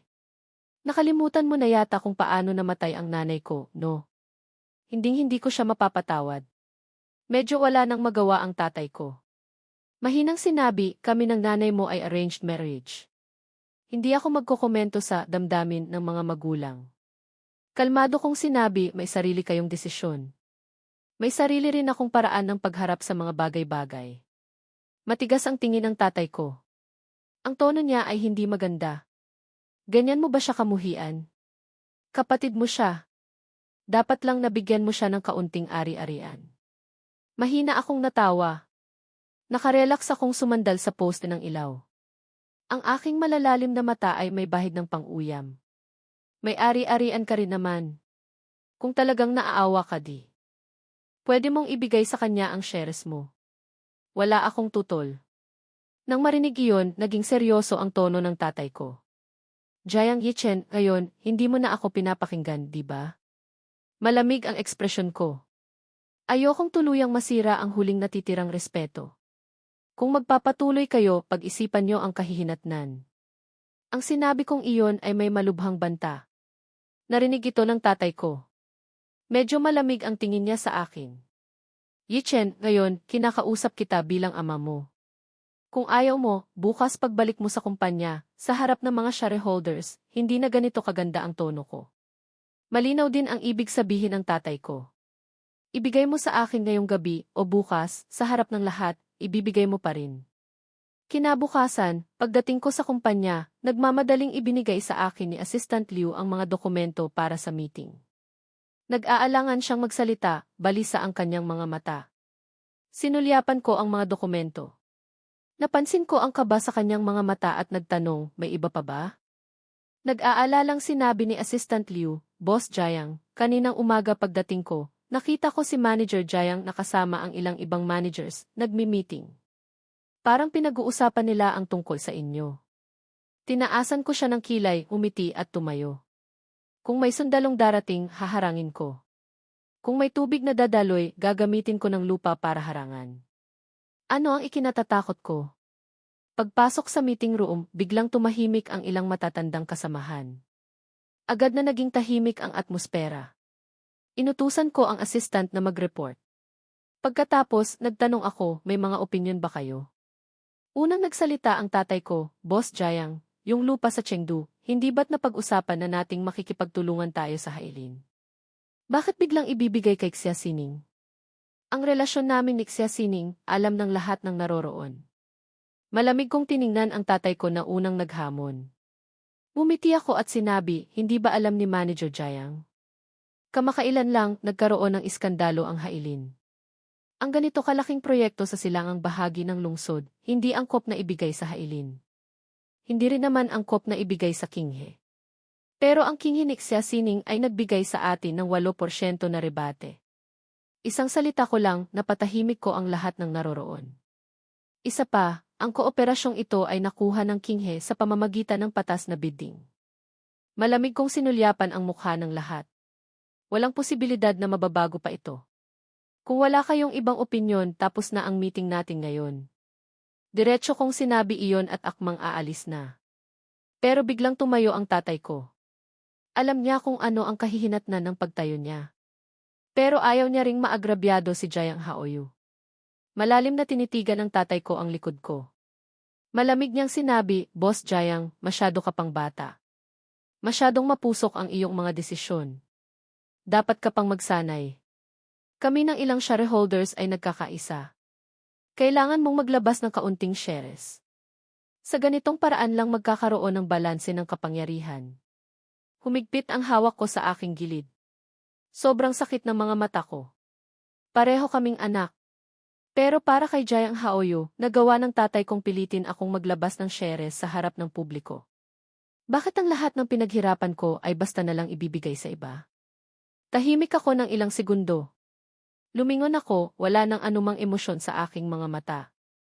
Nagtatanong bilang opisyal, Manager Jiang, kinu-question mo ba ang desisyon ko? Kumunot ang noo ng tatay ko. Hindi niya inaasahang ganoon ako katatag. May kaunting awa sa kanyang puso. Pero nang maalala niya ang kaawa-awang si Jiang Haoyu na nakaupo sa wheelchair, ang timbangan sa kanyang puso ay hindi sinasadyang kumiling kay Jiang Haoyu. Masyadong bata pa si Boss Jiang. Ang ilang desisyon ay masyadong mapusok. Hindi ito maganda para sa kumpanya. Naiintindihan ko ang nararamdaman ni Boss Jiang. Bata pa naman, natural lang na may sigla. Pero dapat tandaan ni Boss Jiang, lahat kami ay ipinagkatiwala sa iyo ang aming kabuhayan. Kapag nagkamali ka ng isang desisyon, masasayang ang lahat ng aming pinaghirapan. Pinigilan ko ang galit ko, 2 beses akong huminga ng malalim. Lahat tayo ay nasa iisang bangka. Kung may pagkain ako, hinding-hindi ko kayo gugutumin. Manager Jiang, gusto mong kunin ang shares ko. Hindi mo gusto ang paraan ko ng pagpapatakbo. Hindi kaya gusto mo ang urong-sulong na estilo ni Jiang Haoyu? Nang marinig iyon, biglang sumama ang mukha ng tatay ko. Mahina akong natawa. Patuloy kong sinasabi, Manager Jiang, masyado kang mayabang. Kung maglalagay ka ng taong walang alam dito, iyon ang pinakamalaking pagkakamali. Buong puso ng tatay ko na gustong ipasok si Jiang Haoyu sa kumpanya. Kung gayon, gagamitin ko ang puntong iyon para siya mismo ang magdusa sa sarili niyang kagagawan. Hindi ako matinag ng tatay ko. Wala siyang nagawa kundi sumunod sa akin. Jiang Yichen, kapatid mo si Haoyu. Dapat mo siyang tulungan. Hindi ako huminto sa paglalakad. Malamig kong sinagot, isa lang ang anak ng nanay ko. Akala ko, sa 2 beses kong pagpunta sa bahay ng mga Jayang, sapat na ang linaw ng sinabi ko. Pero sino ang mag-aakalang ang tatay kong pinakarespetado ko noon, magagawa ang ganitong bagay para sa anak ng kabit? Hindi totoo kung sasabihin kong hindi ako nasasaktan. Pumasok ang tatay ko sa opisina. Nang makita niyang binuksan ko ang computer at nagtatrabaho, kinabahan siya. Galit siyang sumugod at pinatay ang computer ko. Naiinis na sinabi, kapatid mo siya, anak ko rin siya. Tumingala ako, bahagyang namumula ang mga mata ko na nagpatigilan sa tatay ko. Namumula ang mga mata kong nagtanong, ako ba? Ako ba ang tinutukoy mo? Sinamantala ko ang pagkakasala sa puso ng tatay ko. Tunay mo rin akong anak. Hindi mo ako pinulot sa tabi ng kalsada. Natigilan ang tatay ko. Nahihiya siyang tumingin sa akin. May bahid ng kawalan ng magawa sa kanyang mga mata. Napaupo siya sa sofa. Yumuko at nagpaliwanag, Yichen, may utang ako sa nanay ni Haoyu. Parang narinig ko ang pinakamalaking biro. Anong kalokohan ang sinasabi ni Manager Jayang? Hindi ba't may utang ka rin sa nanay ko? Nagalit ako ng husto. Kinuha ko ang baso sa tabi ko at ibinato sa paanan ng tatay ko. Ang malamig na tubig ay bumasa sa pantalo ng tatay ko. Nang makita ni Assistant Liu sa labas na hindi maganda ang sitwasyon, kumabog ang kanyang puso. Agad siyang tumawag sa Assistant ni Xia Sining. Kung pag-uusapan ang kanilang ugnayan, para lang din iyon sa kani-kanilang amo. Kailangan ng pang-araw-araw na komunikasyon. Halimbawa, kung ano ang kinain ko kahapon, kung maganda ba ang gana ko, kung sino ang mga nakilala ko. Kailangan niyang piliin ang mahahalagang detalye at ipadala sa Assistant ni Xia Sining na si Li Wei. Pagkatapos ay ipaparating ni Li Wei kay Xia Sining. Siyempre, mabait ako sa kanya, kaya hindi niya iniinda ang mga abalang ito. Hindi ito ang unang beses na napahiya ako ng tatay ko. Bigla siyang tumayo. Ang kanyang malabong mga mata ay biglang luminaw. Sinabi niya sa akin, itong shares, ibibigay mo man o hindi, kailangan mong ibigay. Ito lang ang tanging bagay na maibibigay ko kay Haoyu. Yichen, may utang ako sa'yo. Hahanap ako ng paraan para bayaran ka. Pagkasabi noon, nagmamadaling umalis ang tatay ko, na para bang maihalimaw na humahabol sa kanya. Parang naubusan ako ng lakas, napaupo ako sa upuan. Ipinikit ko ang aking mga mata. Hindi ko mapigilan ang pagtulo ng luha. Sa huling pagkakataon, sinabi ko ito sa sarili ko sa puso. Ito na ang huling pagkakataon na papayag akong ganituhin niya ako. Naghintay ang assistant hanggang sa medyo kumalma na ako bago siya nangahas na magdala ng bagong kape. Kasabay nito, nilinis niya ang opisina. Pumasok si Li Wei na may dalang tanghalian. Nakita niyang hinihila ni Suksya Oksya o Siksya Sining, pinag-uusapan kung ano ang kakainin nila ngayong gabi. Tumikhim siya. At Sining. Lumingon si Xia Sining, tinaasa ng kilay si Assistant Li Wei. Nag-isip sandali at sinabi, may problema sa panig ni Boss Jayang. Hindi pa man kumikibo si Xia Sining, tumalo na si Suksya Oksiao. Ano? Sino ang nangahas na apihin ang bayaw ko? Inirapan siya ni Xia Sining. Tinakpan niya ang bibig ni Suksya Oksiao at tumingin kay Li Wei, pinagpatuloy siyang magsalita. Sinabi ni Li Wei, ganito po iyon. Kagabi, pumunta si Boss Jayang sa bahay ng mga Jayang. Hindi naging maganda ang usapan nila. Ngayon, si Manager Jayang kasama ang ilang shareholders, pinipilit si Boss Jayang na ibigay ang kanyang shares. Nag-away si Papa at si Boss Jayang. Nang marinig iyon, may bahid ng pag-aalala at pagkainis sa mukha ni Xia Sining. Hindi siya nag-isip ng ilang segundo. Malamig ang tono niya, ay book mo ako ng pinakamabilis na flight. Nag-atubili si Li Wei ng 2 segundo. Pero bukas, may importante pa pong meeting. Ang tono ni Xia Sining ay hindi maikakaila. Siguradong walang problema. Bilhan mo na rin ako ng tiket pabalik bukas. Pagkasabi noon, akmang aalis na siya.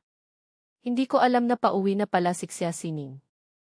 Ayoko ring malaman niya ang mga nakakainis na bagay na ito. Pero mahigpit ang kapit ng tatay ko. Maghapon akong abala, nalilito, hindi man lang ako nakakain ng hapunan. Pagdating ng uwian, pumunta ako sa parking lot at naupo sandali. Tinitigan ko ang walang lamang parking lot. Ang puso ko ay parang walang laman din. Kung hindi lang dahil kay Lolo na nandoon pa, hinding-hindi ko natatapakan ang lugar na iyon habang buhay. Ang sarili kong ama, nagawa akong ipitin ng ganito. Para kay Jayang Haoyu, sunod-sunod ang kanyang mga hakbang. Hindi ba't pinapatunayan lang nito na nagtaksil siya sa kasal? Kung hindi lang dahil sa respeto ko kay Lolo, ngayon din ay tatawag ako ng maraming reporter para harapin siya. Tingnan natin kung hindi mahiya ang tatay ko. Sa sandaling iyon, narinig ang boses ni Wenzueli sa di kalayuan. Pagod akong tumingin sa kanya. Nang makita kong papalapit siya, agad akong tumayo at pumasok sa kotse. Pero hindi ko inaasahang masyado akong matagal na nakaupo. Nang tumayo ako, biglang nagdilim ang paningin ko. Nang hina ang mga binti ko, muntik na akong matumba. Yichen! Kinakabahang tumakbo si Wenzueli palapit sa akin. Sumandal ako sa pader para tumayo.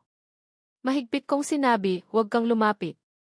Nakatayo si Wenzueli sa pwesto niya, mga 3 hakbang ang layo sa akin. Yichen, wala akong masamang intensyon. Ihahatid na kita pa uwi. Tinitigan ni Wenzueli ang hitsura kong ito na mag-isang nagtitiis. Sobrang sakit ng puso niya.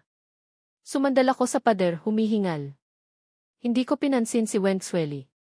Pagkatapos ng 2 segundong pagpapahinga, napakagatlabi akong naglakad papunta sa kotse ko. Hindi sumuko si Wenzueli, sumunod siya. Ang kanyang mahinang tono ay narinig sa likuran, Yichen, bakit ka pinapabayaang mag-isa ni Xia Sining? Ihahatid kita sa ospital para magpatingin, okay? Ang huling pangungusap ay maihalong pakiusap, sobrang mapagkumbaba. Huminto ako sa paglalakad na nagbigay ng tuwa sa puso ni Wenzueli. Akala niya ay magbabago na ang isip ko. Malambing niyang tinawag, Yichen. Lumingon ako. Pero wala sa aking mga mata ang inaasahang awa ni Wenzueli. Sa halip, isang malalim na karagatan. Nakangisi akong nagtanong, Wenzueli, hindi ka ba nakakaintindi ng salita ng tao? Ayokong makita ka. Mabilis na nawala ang ngiti sa mukha ni Wenzueli. Hindi makapaniwalang umatras siya ng 2 hakbang. Unti-unting lumitaw ang sakit sa kanyang mga mata. Mabilis na namula ang kanyang mga mata. Mahigpit siyang napakagatlabi at nagtanong, Yichen, alam ko na talagang nagkamali ako. Ano ang gagawin ko para mapatawad mo ako? Kahit anong sabihin mo, gagawin ko. Ang tingin ko ay puno ng pandidiri. Pinigilan ko ang mga hakbang ni Wenzueli na akmang hahabol. Mailuha sa mga mata ni Wenzueli. Mahina ang boses niyang nagtanong, Yichen, matagal na tayong magkakilala. Kailangan ba talaga nating umabot sa ganito? Walang ganang umiti ako. Ginaya ko ang paraan ni Xia Sining at tinanong si Wenzueli, alam mo ba kung bakit ako pumayag sa pagtatapat mo? Kung hindi dahil sa kagustuhan ni Lolo, hindi kita pipiliin. Dahil lang sa nagkaroon kayo din ambiguous period, ni Jayang Haoyu, tinanggal na kita sa listahan ko. Sumimangot si Wenzueli. Tila may naalala siya. Pagkatapos ay maihalong komplikadong emosyon siyang tumingin sa akin. Yichen, hindi mo ba ako minahal kahit kailan? Mahina akong natawa. Dati. Pero nang makipag-ugnayan ka kay Jayang Haoyu, hindi na. Matigas ang ulo ko. Kapag nagpasya na akong gawin ang isang bagay, hindi ako susuko hanggat hindi ko nababangga ang pader. Noong panahong iyon, isinantabi ko ang lahat ng sama ng loob. Totoo ang pagsasama natin. Ngayon, totoo rin na ayoko nang makita ka. Kung ayaw mong tingnan kita ng may pandidiri habang buhay, huwag ka nang magpakita sa akin. Ito lang ang tanging respeto na maibibigay ko. Ang pagkamatay ko sa nakaraang buhay, bagamat hindi si Wenzueli ang may gawa, may kinalaman pa rin siya. Hindi ko kayang pilitin ang sarili kong patawarin siya. Namumula ang mga mata ni Wenzueli na para bang tinanggal ang lahat ng laman loob niya. Bigla siyang yumuko at tinakpan ang mukha. Tumulo ang luha mula sa pagitan ng kanyang mga daliri. Hindi ko siya tiningnan ni isang beses. Tumalikod ako at naglakad papunta sa kotse ko. Hindi ako lumingon habang paalis sa parking lot. Nakatayo si Wenzueli sa pwesto niya, mahigpit na nakakuyom ang mga kamao. Ang kanyang mga kuko ay bumaon sa kanyang laman. Ang dugong tumulo ay pumatak sa sahig. Ang namumulang mga mata ni Wenzueli ay nakatingin sa papalayong likod ko. Isang malasakit na ngiti ang lumitaw sa kanyang mukha. Yichen, hinding-hindi ka makakaalis sa akin. Sa akin ka lang dapat. Pagdating ko sa bahay, madilim na. Pagod na pagod ako, gusto ko lang matulog. Pagkaupo ko pa lang sa sofa, narinig ko ang isang boses, "Asawa, bakit ngayon ka lang umuwi?" Nang biglang lumitaw si Xia Sining, medyo nagulat ako. Lumabas siya at lumapit sa akin. Naamoy ko ang bahagyang bango sa kanya. Gusto ko siyang silipin. Hindi nakabukas ang ilaw sa sala. Tanging ang ilaw mula sa labas ng pinto ang pumapasok. Hindi ko makita ng malinaw ang kanyang ekspresyon, pero nararamdaman ko ang galit sa kanya.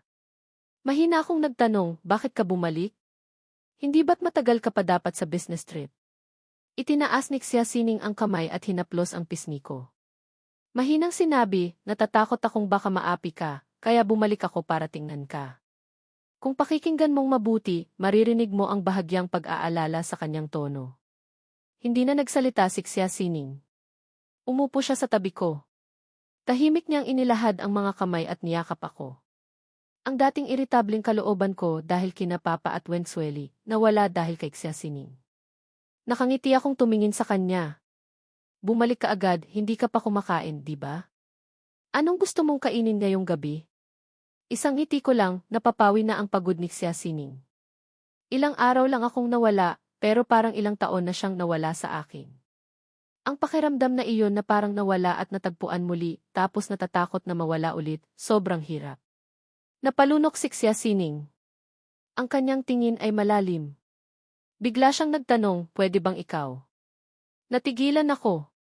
Pakiramdam ko ay sobrang init ng pisngi ko. Labis akong nagpapasalamat na hindi nakikita ni Xia Sining ang nahihiya kong hitsura ngayon. Hindi narinig ang sagot ko. Pula na ang mukha ni Xia Sining. Mahigpit ang labi, tila may bahid ng lungkot sa kanyang mga mata. Bigla akong mahinang bumulong, hindi ba't buong araw na ayaw kumain, gusto lang kumain ng tao. Bagamat mahina ang boses, malapit kaming dalawa, kaya narinig pa rin niya. Tahimik ng ilang segundo si Xia Sining, pagkatapos ay biglang mahinang tumawa. Napakaganda ng tawa niya. Masayang-masaya niyang hinaplos ang pisngi ko. Mahinang sinabi, "Sige na, makikinig ako sa asawa ko, hindi ako kakain ng tao. Labas na tayo para kumain ng hapunan, okay?" Ilang oras akong nag-eroplano, pagod na pagod ako. Bihira ang pagkakataong maihalong paglalambing ang tono niya. Natawa ako sa kanya. Tinapik ko ang kamay niya at tumayo para gisingin siya. Paglabas namin ng pinto, hinigpitan ni Xia Sining ang hawak sa kamay ko. Medyo malamig pa sa labas. Umurong siya ng lieg. Sa sumunod na segundo, isang jacket ang ipinatong sa kanyang balikat. Lumingon si Xia Sining. Ang kanyang mga mata ay maihalong pagkalito at pagtataka. "Binigay mo na sa akin ang damit mo, hindi ka ba nilalamig?" Napakalinis ng kanyang mga mata. Pero nang tingnan ko ito, biglang uminit ang katawan ko. May bahagyang ngiti sa gilid ng labi ko.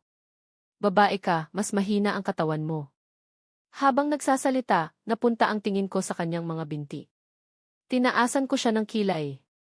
"Sa susunod na malamig, huwag ka nang magsusuot ng palda. Puputulin ko ang mga binti mo." Tiningnan ako ni Xia Sining at gumawa ng nakakatawang mukha. Hindi niya napapansin, isinukbit niya ang braso sa akin. Ipinapasa niya sa akin ang kanyang init. Pagkatapos naming kumain at bumalik, pumunta ako sa banyo para lagyan ng tubig ang bathtub. Pinapaligo ko si Xia Sining para maibsan ang pagod niya. Bigla kong napansin na walang dalang bagahe si Xia Sining. Ibig sabihin, aalis din siya mamaya. Kung gayon, ano ang layunin niya sa pagbalik ngayong gabi? Habang malalim ang iniisip ko, hindi ko napansin na tahimik na lumapit si Xia Sining sa likuran ko. Nakatingin sa akin, unti-unting lumabo ang kanyang mga mata. Bahagyang tumaas ang gilid ng kanyang labi. Nang makitang malapit ng mapuno ang bathtub, pinaalalahanan ni Xia Sining, "Asawa, balak mo ba akong lunurin?" Lumingon ako, tumalsik ang tubig, puno na pala. Agad akong tumayo para patayin ang gripo, nagkagulo. Tumalsik ang tubig mula sa shower sa damit ni Xia Sining. Nakasuot siya ng puting pang-itaas. Ngayon, basa na ito ng tubig, bahagyang nababanaag ang tabas ng kanyang panloob na damit. Walang malay na tumingin sa akin si Xia Sining. Ang tingin niya ay napunta sa kanyang dibdib. Nakangising sinabi ni Yang Mi, "Asawa, balak mo bang maligo tayo ng Mandarin Duck Bath, romantikong paliligo ng mag-asawa?" Namula ng husto ang mukha ko. Itinaas ko ang kamay para takpan ang mga mata ko. Asawa, huwag kang mahiya. Mahinang tumawa si Xia Sining. Ang boses niya ay sobrang ganda. Inalis ni Xia Sining ang kamay ko at lumapit pa. Naghalo ang aming hininga. Nakikita niya ang kaba sa aking ekspresyon. Ayaw ni Xia Sining na pilitin ako. Handa siyang maghintay hanggang sa araw na handa na ako. Nakangiting tumingin sa akin si Xia Sining at nagtanong, hindi ka pa ba lalabas? Talaga bang balak mong maligo tayo ng Mandarin Duck Bath? Namula ang mukha ko. Hanggang sa pagbalik ko sa sarili kong kwarto, naaalala ko pa rin ang nakangiting boses ni Xia Sining. Ilang araw lang kaming hindi nagkita. Bakit parang ang landi ni Xia Sining? Pinisil ko ang pisngi ko ng ilang beses. Muli akong huminga ng malalim. Matagal bago ako kumalma. Tumunog ang telepono ko na nasa tabi. Kinuha ko ang telepono ko. Si Chu Feng ay nagpadala ng mensahe sa group chat, Yichen, ginugulo ka ba ng tatay mo? Sumimangot ako. Ang mga problema ng pamilya ko, ayokong idamay sila. Hindi pa ako sumasagot, nagpatuloy si Chu Feng, Yichen, matalik tayong magkaibigan. Kung may problema ka, sabihin mo sa amin. Nakarinig din ako ng ilang balita ngayon. Balak ni Jiang Haoyu na mag-concert. May kinalaman ba ito sa bagay na yon? Nag-isip ako sandali, pagkatapos ay sinabi ko sa kanila ang gusto ng tatay ko. Mainitin ang ulo ni Chu Feng. Galit na galit siyang sinabi, hindi ba siya natatakot sa karma sa ginagawa niya? Anak ka rin naman niya. Nakangiti akong sinabi, okay lang, kaya ko namang ayusin to, magpapahinga na muna ako. Pagkasabi noon, pagod kong ibinaba ang telepono at ipinikit ang mga mata. Balak ko lang sanang magpahinga sandali. Sino ang mag-aakalang nakatulog ako? Sa kalagitnaan ng pagtulog, nagising ako sa isang katok sa pinto. Kasabay ng kinakabahang boses ni Xia Sining, ilang segundo bago ako natauhan. Sumigaw ako kay Xia Sining, okay lang ako. Tumahimik sa labas ng pinto, hindi ko na pinansin. Mabilis akong nagbihis at akmang bubuksan na ang pinto. Sino ang mag-aakalang nakatayo pa rin si Xia Sining sa labas ng pinto? Medyo nag-aalala siyang sinabi, kumatok ako sa pinto mo, walang sumasagot. Sinabi kong okay lang ako. Pagkatapos ay nagpatuloy akong magtanong, wala kang dalang bagahe, aalis ka pa ba mamaya? Tumango si Xia Sining. 6:00 ng umaga ang flight ko. Medyo basa ang boses niya, na para bang nagsasalita siya sa tabi ng tainga ko. Bahagyang nanginig ang puso ko. Kumislap ang mga mata ko. Alam ko kung bakit biglang bumalik si Xia Sining. Hindi totoo kung sasabihin kong hindi ako naantig. Nararamdaman kong talagang mabait si Xia Sining sa akin. Yumuko ako at mahinang sinabi, Xia Sining, sa totoo lang, hindi mo na kailangang gawin to. Sobrang bait mo sa akin. Paano kung hindi mo ako matanggap? Paano kung gusto mong makipaghiwalay sa akin? Hindi ko natapos ang sinasabi ko. Sa totoo lang, pakiramdam ko sa puso ko, hindi ko pa siya lubusang gusto. Marahil dahil nasanay kaming magkaibigan. Hindi pa kami nagkaroon ng maayos na relasyon, bigla na lang kaming nagpakasal. Natatakot akong baka masaktan ko ang nararamdaman niya para sa akin sa huli. Kaya sa tuwing inaakit niya ako, pilit kong pinipigilan. Subalit, nang marinig niya ang sinabi ko, ang bahagyang ngiti sa mukha ni Xia Sining ay nawala. Walang imik siyang lumapit sa tabi ko. Tahimik niya akong niyakap. Jiang Yichen, mag-asawa na tayo ngayon. Nang magpakasal ako, hindi ko naisipang makipaghiwalay. Niyakap ako ni Xia Sining. Nang tingnan ko ng mabuti, bahagyang nanginginig ang dulo ng kanyang mga daliri. Tinaas niya ang gilid ng kanyang labi. Ang eksenang ito, ilang beses ko nang napanaginipan. Medyo namula ang mukha ko. Hindi ko alam kung ano ang gagawin, tiningnan ko, paano kung matulog ka muna? Gigisingin kita mamaya. Umupo si Xia Sining sa gilid ng kama ko, tinaasan ako ng kilay. Yichen, nagmamadali ka bang paalisin ako? Kinawayan niya ako gamit ang kanyang daliri, nakangiting sinabi, inapi ka ba ng biyenan mo? Alam kong lumapit siya sa akin para pag-usapan ang bagay na iyon. Nag-isip ako sandali at sinabi, ako na ang bahalang lumutas nito. Naiinis na sinabi ni Xia Sining, paano mo lulutasin ng mag-isa? Puro matatandang buwaya ang mga iyon. Kapag pinagtulungan ka nila, mauubos ka hanggang buto. Pakiramdam ko ay minamaliit ako ni Xia Sining. Mayabang kong sinabi, ang mga matatandang buhaya na yon, may paraan ako para sa kanila. Nakangiting nagtanong si Xia Sining, kung gayon, ano ang balak mong gawin? Unti-unting naging seryoso ang mukha ko. Nag-isip ako sandali. Gusto nilang gamitin ang shares para pilitin ako. Maghihintay muna ako ng matyaga. Tingnan natin kung ano ang susunod nilang hakbang, saka ako gaganti. Huwag kang mag-alala sa akin. Seryoso ko siyang tiningnan. May sarili ka ring mga bagay na dapat asikasuhin. Ayokong maging pabigat sa'yo. Yumuko si Xia Sining. Ang mga bagay tungkol sa'yo ay hindi kailanman naging pabigat sa akin.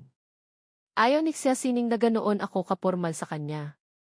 Gusto niyang makita kaming nag-aaway, tulad noong nag-aaral pa kami. Nakipag-usap ako kay Xia Sining sandali. Buong tiwala akong nangako na araw-araw akong magre-report sa kanya ng sitwasyon. Saka lang pumayag si Xia Sining na bumalik para matulog. Itinakda ko ang alarm clock niya, pagkatapos ay pumunta ako sa sala. Isang tulog lang, paggising ko, nakabihis na si Xia Sining at bumaba. Nakabukas ang ilaw sa sala. Tinaasan niya ako ng kilay at naglakad papunta sa kusina. Nakasaplot ako ng apron at abala sa kusina. Ang insulated lunchbox ay naglalaman ng masasarap na almusal at inuming pampapawi ng pagod. Tahimik na sumandal si Xia Sining sa gilid ng pinto. Unti-unting napuno ng init ang bagong bahay. Walang kasiguraduhan ang buhay. Ang mga pangarap noong kabataan ngayon ay natupad na. Akala niya noon, hinding-hindi na kami magkakaroon ng ugnayan habang buhay. Dahil malaki ang agwat ng aming mga pamilya. Makalipas ang ilang taon, nagkaroon na siya ng kakayahan. Hindi niya ginamit ang kapangyarihan para pilitin ako. Sa halip, sumugal siya. Sa kabutihang palad, nagtagumpay siya. Inimpak ko ang mga gamit. Lumingon ako at nakita kong nakatayo si Xia Sining sa pintuan. Medyo nahihiya kong inilagay ang insulated lunchbox sa kamay niya. Nakangiting sinabi, mamaya sa kotse, kainin mo to, sa eroplano, matulog ka ulit. Walang kurap na tinitigan ako ni Xia Sining. May ngiti sa gilid ng kanyang labi. Mahinang nagtanong, Jiang Yichen, nagsisimula ka na bang magustuhan ako? Bahagyang nanginig ang tingin ko. Hindi ko alam kung paano sasagutin. Nakita ni Xia Sining ang kaba ko. Hindi niya ako pinahirapan. Nakangiting mahinang sinabi, salamat sa pagod mo, asawa. Aalis na ako. Agad akong tumango. Inihatid ko si Xia Sining sa labas. Hanggang sa makita ko siyang sumakay sa kotse at umalis, saka ko lang isinara ang pinto at nagpatuloy sa pagtulog. Pero dahil sa nangyari, hindi na ako makatulog. Tumayo ako at binuksan ang diary ko. Kumuha ako ng isang litrato mula roon. Wala si Xia Sining sa litrato ng aming high school graduation. Noong ikalawang taon ng high school, nagkaproblema ang pamilyang Xia. Napilitang si Xia Sining na suportahan ang pabagsak na pamilya. Mag-isa niyang hinarap ang mga mapagsamantalang kamag-anak. Alam ko lang na pagkatapos ng ilang taon, personal na ipinakulong ni Xia Sining ang mga kamag-anak na iyon. At nang muling lumitaw si Xia Sining sa telebisyon, hindi na siya ang pamilyar kong Xia Sining. Pero kahit ano pa ang nakaraan, ngayon kasama ko siya. Ang eksena noong nakaraang buhay na tumawid siya sa mga sasakyan para sumugod sa akin, habang buhay na nakatatak sa isip ko. Kinabukasan, marahil dahil sa suporta ni Xia Sining, masigla akong bumalik sa kumpanya. Pumasok si Assistant Liu para dalhan ako ng kape. Nang maalala niya ang mga taong nakasalubong niya paakyat, naiinis siyang sinabi, Boss Jiang, kanina, dinala ni Manager Jiang si Eng Haoyu sa kumpanya. Huminto ang mga daliri ko sa pagtipa. Tumingala ako, malumanay ang tingin. Pagkatapos, pinag-aralan ni Assistant Liu ang nararamdaman ko sa sandaling iyon. Pinalambot niya ang tono. Narinig ko pong namimigay ng tiket si Eng Haoyu. Bahagyang iginalaw ko ang kamay ko, hindi huminto sa ginagawa. Mahinang sinabi, hayaan mo siya. May meeting ba mamayang hapon? Umiling si Assistant Liu. Wala po. Pero mamayang hapon, kailangan niyo pong pumunta sa construction site. Nagtanong ako sa doktor. Uminom ako ng isang lagok ng kape. Salamat sa pagod mo, samahan mo ako mamayang hapon. Nakangiting sinabi ng assistant, hawak ang folder, huwag po kayong mag-alala. lalabas na po muna ako. Umaga, may kumatok sa labas. Abala ako, hindi ako tumingala. Sinabi ko lang, pasok. Pumasok si Jayang Haoyu na nagtutulak ng wheelchair. Boss Jayang, may oras ka bang makipag-usap? Tumingin ako sa labas. Nakatayo ang tatay ko sa labas, nakatingin kay Jayang Haoyu nang may pag-aalala. Tiningnan ko ang relo ko. Seryoso ang tono, 5 minuto. Tumango si Jayang Haoyu. Lumapit siya gamit ang wheelchair. Yichen, hindi ko kukunin ang shares. Hindi mo kailangang ma-pressure. Tinitigan ko siya, nakasandal, hindi malaman kung natatawa o hindi. Ano ang ibig mong sabihin ngayon?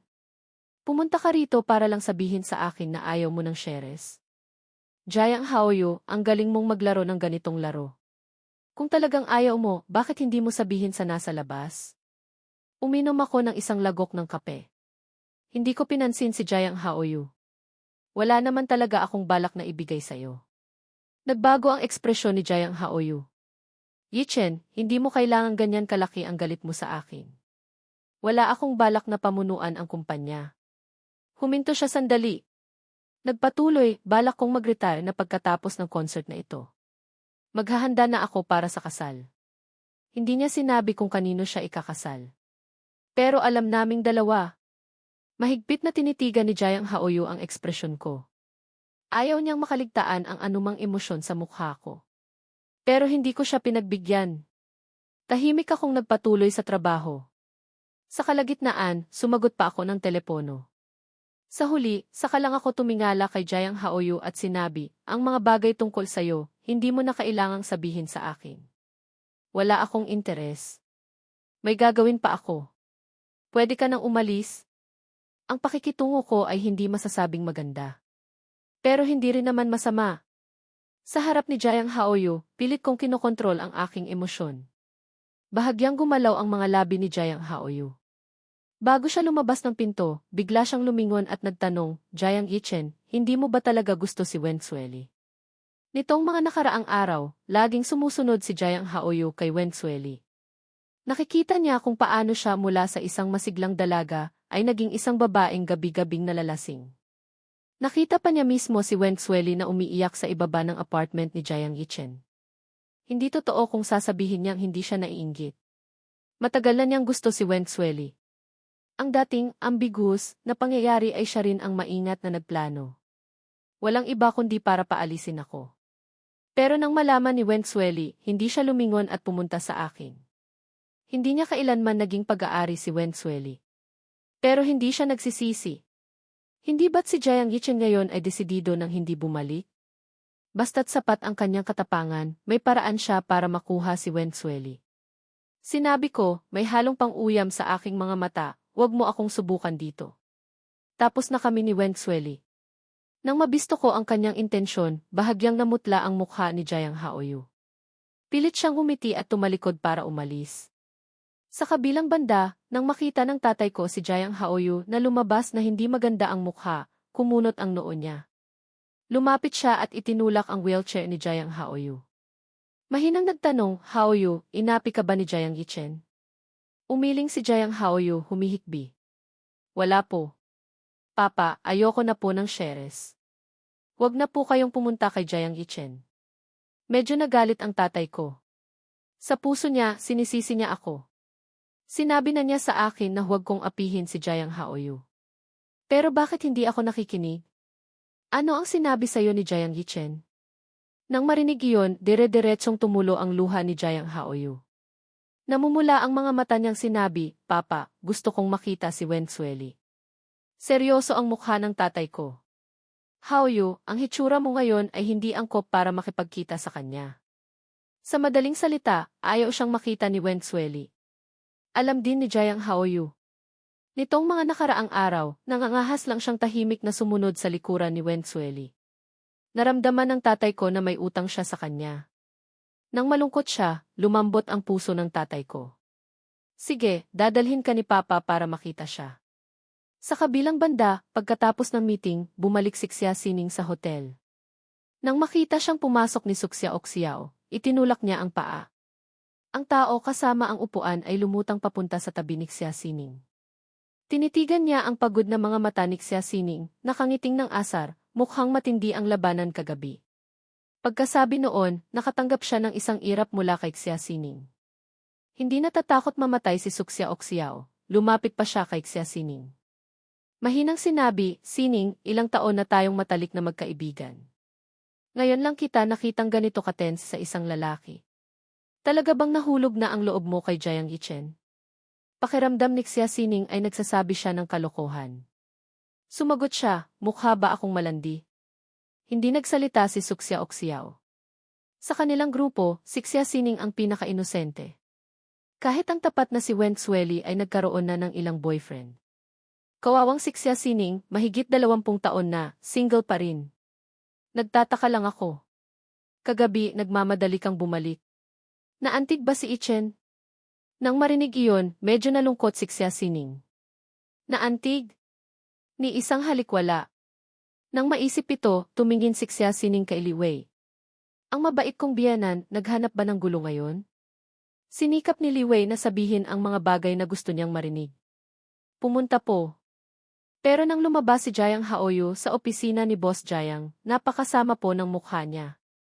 Mukhang na solo kill po siya. Nakakagulat naman iyon.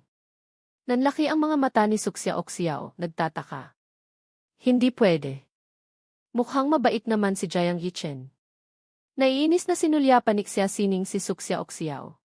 Pakiramdam niya ay wala pa itong nakikitang mundo. Sino ang nagsabing mabait si Ichen? Hindi lang siya nag-aaksaya ng laway para makipag-away sa mga tao. Noong nag-aaral kami, hindi mabilang ang beses na nakipag-away ako kay Jiang Yichen. Kahit na ganoon katalas ang dila ni Jiang Yichen, hindi siya kalaban sa akin. Hindi na nagpatuloy sa pagsasalita si Li Wei. Maingat siyang tumingin kay Xia Sining. Biglang naging mabigat ang atmosfera. Katatapos lang ng meeting kanina. Nang makita niyang hindi ako sumasagot sa mensahe niya, hindi maganda ang ekspresyon ni Xia Sining. Sa sandaling iyon, tumunog ang telepono niya. Yumuko si Xia Sining at tiningnan. Ako ang sumagot sa mensahe niya. Pasensya na, nasa construction site ako kanina, hindi ko nakita ang mensahe mo. Tapos na ba ang meeting niyo? Gusto mo bang magpahinga ng maaga ngayong gabi? Nang makita ang telepono, hindi mapigilang umiti ni Xia Sining. Nang makita ng dalawang tao sa tabi niya na nagtataka, inilapit ni Suksya Oxiao ang ulo para tingnan. Sino ang mag-aakalang makakatanggap siya ng isang malakas na hampas mula kay Xia Sining? Napahawak sa ulo si Suksya Oxiao, sumisigaw. Sining, ang tanda mo na, para ka pa ring bata, ang torpe mo. Wala kang alam. Sumagot si Xia Sining. Kung maririnig ko ang boses mo, hindi na ako mapapagod. Nang makita ang mensaheng ipinadala ni Xia Sining, bahagyang umiti ako. Kinuha ko ang telepono ko at tinawagan siya. Masayang kinuha ni Xia Sining ang telepono at lumabas. Nagtanong si Suksya Oxiao sa likuran, Sining, saan ka pupunta? Nakangiting matamis si Xia Sining. Hindi ko sasabihin sa'yo. Pagkalabas pa lang ni Xia Sining sa kwarto, agad niyang sinagot ang telepono. Narinig ang boses ko sa telepono, salamat sa pagod mo sa meeting. Tandaan mong uminom ng maraming tubig. Nakangiting sinabi ni Xia Sining, Yichen, nag-aalala ka ba sa akin? Matigas ang ulo kong sinabi. Natatakot akong baka may mangyari sa'yo sa ibang lugar, tapos mahihirapan akong kunin ang bangkay mo. Tumikim si Xia Sining, pero nakangiti siyang sinabi, masamang asawa. Huwag kang mag-alala, kahit mamatay ako, sa iyo pa rin ang ari-arian ko. Nang marinig iyon, mahina akong natawa. Huwag ka nang magbiro. Hindi ka nakapagpahinga ng maayos kagabi. Matulog ka ng maaga ngayong gabi. Mabilis na sumang-ayon si Xia Sining na parang isang estudyanteng nakakuha ng premyo. Nagpatuloy akong magtanong, kailan ka babalik? Kumislap ang mga mata ni Xia Sining. Nagdududa siyang baka mali ang nasagot niyang tawag. Ilang beses niyang tiningnan kung ako nga ang nasa kabilang linya. Saka lang siya nagsalita, asawa, namimiss mo na ba ako? Subalit, sinabi ko, sa susunod na linggo, birthday ni Lola Lee. Nag-isip ako sandali bago magsalita. Maingat na pinakikinggan ang reaksyon ni Xia Sining. Bagamat umabot na kami ni Wen Xueli sa ganitong sitwasyon, mabait pa rin sa akin si Lola Lee. Biglang kumirot ang puso ni Xia Sining. Bahagyang namutla ang mukha niya. Gusto mong pumunta? Ipinaliwanag ko, si Lola Lee ang nagpalaki sa akin. Nitong mga nakaraang taon, napakabait niya sa akin. Malalim na huminga si Xia Sining. Hindi siya pwedeng makialam sa amin ni Wenzueli. Pero alam niyang makikita ko si Wenzueli. Sobrang sakit ng puso niya. Hanggang sa ganitong punto na, hindi pa rin ba pwede? Naramdaman ko ang kanyang pagkainis. Mahina kong tinawag, Xia Sining. Sinikap ni Xia Sining na maging malambing ang boses niya. Kung gusto mong pumunta, pumunta ka. Subalit, sa pagkakataong ito, natawa ako. Gusto kong sumama ka. Pagkababa ng telepono, humiga ako sa kama. May mensaheng ipinadala si Xia Sining sa telepono ko. Isang selfie. Nakasandal siya sa kama, simpleng nakasuot ng pantulog. Tinakpan niya ang sarili ng kumot. May bahagyang ngiti sa kanyang mukha. Sinabi niya, susundin ko si mahal na asawa. Nakahiga na ako para magpahinga. Sumagot ako, magpahinga ka ng maayos. Ibinaba ko ang telepono. Binuksan ko ang computer at nagpatuloy sa trabaho. Ang matagumpay na proyekto ay kailangang hintayin ang pagbabalik ni Xia Sining sa kumpanya bago opisyal na masimulan. Sa panahong iyon, hindi maiiwasan na magkaroon kami ng ugnayan. Pero ang dapat pag-isipan ngayon ay kung paano lulutasin ang birthday ni Lola Wenzueli sa susunod na linggo. Sa totoo lang, pwede naman akong hindi pumunta. Pero matanda na si Lola Lee. Bawat taon na lumilipas, nababawasan ang kanyang mga birthday. Isa pa, mabait sa akin ang lola ni Wenzueli. Hindi naman pwedeng dahil sa relasyon namin ni Wenzueli, masasaktan ko ang matanda. Tinapos ko ang mga email at tiningnan ang telepono ko. 11:00 na. Gabi na nang bumalik si Xia Sining, wala ng kibo. Sa totoo lang, may kaunting plano si Xia Sining. Sinadya niyang magpadala ng selfie, umaasang medyo magiging malandi ako. Sino ang mag-aakalang parang isang straight na lalaki, sinabihan ko siyang magpahinga ng maayos. Halos matawa sa galit si Xia Sining. Pero mabilis din niyang inalo ang sarili, huwag kang magalit, huwag kang magalit. Asawa mo yan, ikaw ang humanap. Pagkatapos, habang naghihintay ng sagot ko, nakatulog na talaga siya. Kinabukasan, hindi ko alam kung ano ang sinabi ni Jayang Haoyu sa tatay ko kahapon. Maaga pa lang sa meeting, iba't ibang puna at problema na ang hinahanap ng tatay ko. Kahit ako na napakabait, sunod-sunod na napasimangot. Sa huli, malamig ang mukha kung pansamantalang itinigil ang meeting. Kasabay nito, nagkaroon din ng maliit na problema sa kumpanya. Isang executive ang nandaya sa mga account, naglustay ng 50 milyong pampublikong pondo at tumakas. Agad akong nag-report sa pulis. At pinakiusapan ko ang finance department na linisin ang lahat ng account at ipadala sa akin para tingnan. Habang abalang-abala ako, ang bahay ni Wenzueli ay parang manukan din. Sa birthday ni Lola Lee, gustong makipagkita sa akin ni Wenzueli. Pinakiusapan niya ang kapatid niyang si Wen Muxue na magpadala sa akin ng mensahe na kailangan kong dumalo sa handaan. Si Wen Muxue ay apo na matalik na kaibigan ni Lola Lee. Sayang lang at naaksidente ang buong pamilya niya, namatay lahat. Si Wen Muxue lang ang natirang bata. Nang dalhin siya sa bahay ng mga Lee, 5 taong gulang pa lang siya. Itinuring siya ng buong pamilya na parang tunay nilang apo. Mula pagkabata, mahilig dumikit sa akin si Wen Muxue. Nang malaman niyang magkasama kami ng ate niya, mas masaya pa siya kaysa kanino man. Pero sino ang mag-aakalang tataka sa kasal ang ate niya? Nang hilingin ni Wenzueli ang ganito kalaking pabor, agad na tumanggi si Wen Muxue. Siya ay pinalaki ni Lola Lee.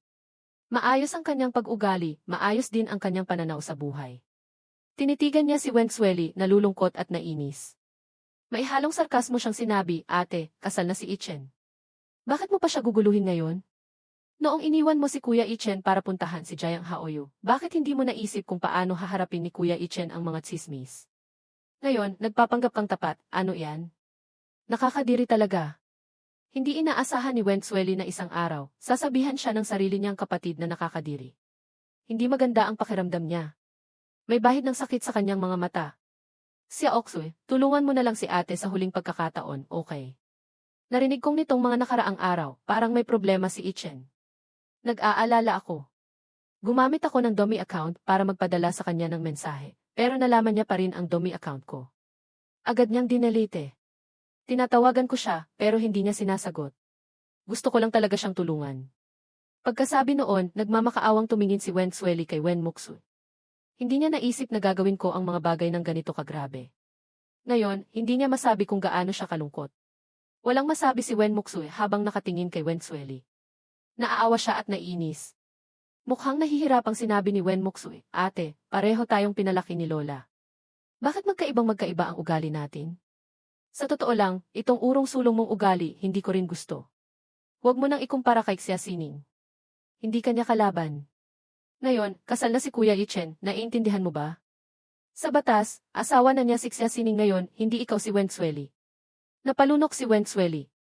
Puno ng pagsisisi at pagkainis ang kanyang mga mata. Hindi na matiis ni Wen Moksu. Tinapik niya ang balikat ni Wen Xueli at sinabi, "Tapos na yon. Mukhang masaya naman si Kuya Ichen ngayon. Huwag mo na siyang guluhin." Namumulang sumigaw si Wen Xueli, pero hindi naman siya binibigyan ng kaligayahan ni Xia Sining. Hindi lang ako makapaniwala, sa isang pagkakataon lang, bakit hindi niya ako hinintay? Walang masabi si Wen Muksui habang nakatingin sa kanya. Kung hindi lang dahil sa pagiging magkapatid nila, hindi niya papansinin si Wen Xueli. Ano ba to si Wen Xueli? Isang babaeng nagbago at nagbabalak na habulin ulit ang dating kasintahan? Bakit hindi niya ginawa noon? Hindi ba niya naiintindihan ang ihabulin ang kasintahan hanggang sa krematorium? Pero sa huli, naawa pa rin si Wen Muksui sa kanyang kapatid. Sige, kukontakin ko si Kuya Ichen. Nang marinig iyon, may bahagyang ngiti sa mga mata ni Wen Xueli. Xia Oksui, salamat. Inirapan siya ni Wen Moksu. Hindi na kailangan. Sa susunod, huwag mo na akong utusan ng ganito. Napakabuti ng relasyon namin ni Kuya Ichen. Hindi tulad ng iba na patagong naninira sa kanya. Habang nagbubulong-bulungan si Wen Muksui, nagpadala siya sa akin ng mensahe. Kuya Ichen, sa birthday ni Lola, darating ka ba? Matagal na walang sagot ang mensahe. Walang masabi si Wen Muksui habang nakatingin sa kanya. Sabi ng direktor, kung ako iyon, hindi rin ako darating. Siguradong ayaw ka nang makita ni Kuya Ichen ngayon. Mahigpit na tinitigan ni Wen Xueli ang screen. Bigla siyang may naalala. Mabilis siyang umalis at pumunta sa kumpanya ko. Habang tinitingnan ko ang mga account, tumawag ang front desk at sinabing nasa baba si Wen Xueli at gusto akong makita. Pagod na pagod ako. Sa sandaling ito, ayoko siyang makita. Malamig kong sinabi, ayoko. Tiningnan ng front desk si Wen Xueli. Idinagdag, Boss Jiang, sabi ni Miss Lee, matutulungan niya kayong lutasin ang problema niyo ngayon. Malamig akong natawa. Pinatawagan ko sa front desk si Wen Xueli.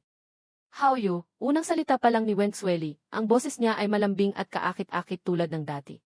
Pero nang marinig ko ito, nasusuka lang ako. Pinigilan ko ang malakas na pagtibok ng dibdib ko. Hindi maganda ang tono ko, anong gusto mong gawin? How you? Matutulungan kita sa bagay tungkol sa shares. Pati na rin sa problema sa accounts ng kumpanya mo ngayon, may mga tao akong pwedeng tumulong. Ayokong makita kang nahihirapan ng ganito. Makipagkita ka lang sa akin, okay? Bilang pasasalamat na rin sa 2 taon mong pag-aalaga sa akin. Ang tono ni Wen Xueli ay puno ng pagmamahal. Nakakatawa. Pagkatapos kong isulat ang libu-libong salitang ito, nagtanong ako, paano mo ako tutulungan? Seryoso ang tono ni Wen Xueli. Gusto ni Jiang Haoyu ng shares. Ibibigay ko sa kanya ang shares ko sa Wen family. Sa ganitong paraan, hindi ka na mahihirapan. Tungkol naman sa accounts, naghanap na ako ng mga taong tutulong sa'yo. Naniniwala akong malapit nang magkaroon ng resulta. Pagod kong minasahe ang sentido ko. Malamig ang tono ko. Wen Xueli, sa tingin mo ba, maniniwala pa ako sa'yo ngayon? Nang marinig iyon, natigilan si Wen Xueli. Matagal bago siya natauhan. Gusto ko lang talagang tumulong sa'yo. Mahina akong natawa. Hindi na kailangan. Ako na ang bahalang lumutas sa mga problema ko. Kaya lang ako tumawag sa'yo, gusto ko lang sabihin sa'yo na may asawa na ako. Pagkasabi noon, walang awa kong ibinaba ang telepono. Hindi na nakapagsalita pa si Wen Xueli. Pagkababa ng telepono, wala na rin akong ganang magtrabaho. Tumayo ako at nag-ikot-ikot. Sa sandaling iyon, kumatok si Assistant Liu sa labas. Pagpasok, inilagay niya ang dessert sa mesa. Nagtatakang nagtanong ako, ano to? Nakangiting sinabi ni Assistant Liu, ito po ang dessert na in-order ni Boss Xia para sa inyo. Sabi niya, kapag masama ang loob nyo, kumain kayo ng dessert. Pagkaalis ni Assistant Liu, kinuha ko ang dessert at inilagay sa mesa. Kumuha ako ng litrato para kay Xia Sining. Mabilis na sumagot si Xia Sining, okay na ba ang pakiramdam mo? Nagtatakang nagtanong ako, mahal, paano mo nalaman? Naglagay ka ba ng hidden camera sa opisina ko? Tinaas ni Xia Sining ang gilid ng kanyang labi. Sabi ko, may telepathy ang mag-asawa, maniniwala ka ba? Nagpadala ako sa kanya ng emoji, pagkatapos ay ibinaba ko ang telepono at kumain ng dessert. Talagang gumaan ang pakiramdam ko. Nang akmang magko-concentrate na ako sa trabaho, tumawag si Xia Sining. Hulaan mo kung nasaan ako. Nakasandal ako sa baba ko, nag-isip sandali. Nakangiti akong akmang sasagot nang biglang may maingay na tunog sa labas ng pinto. Pagkatapos, nagmamadaling tumakbo si Liu at sumigaw, "Boss Jiang, hindi maganda." Si Miss Sueli, parang nabaliw, hindi mapigilang sumugod papasok.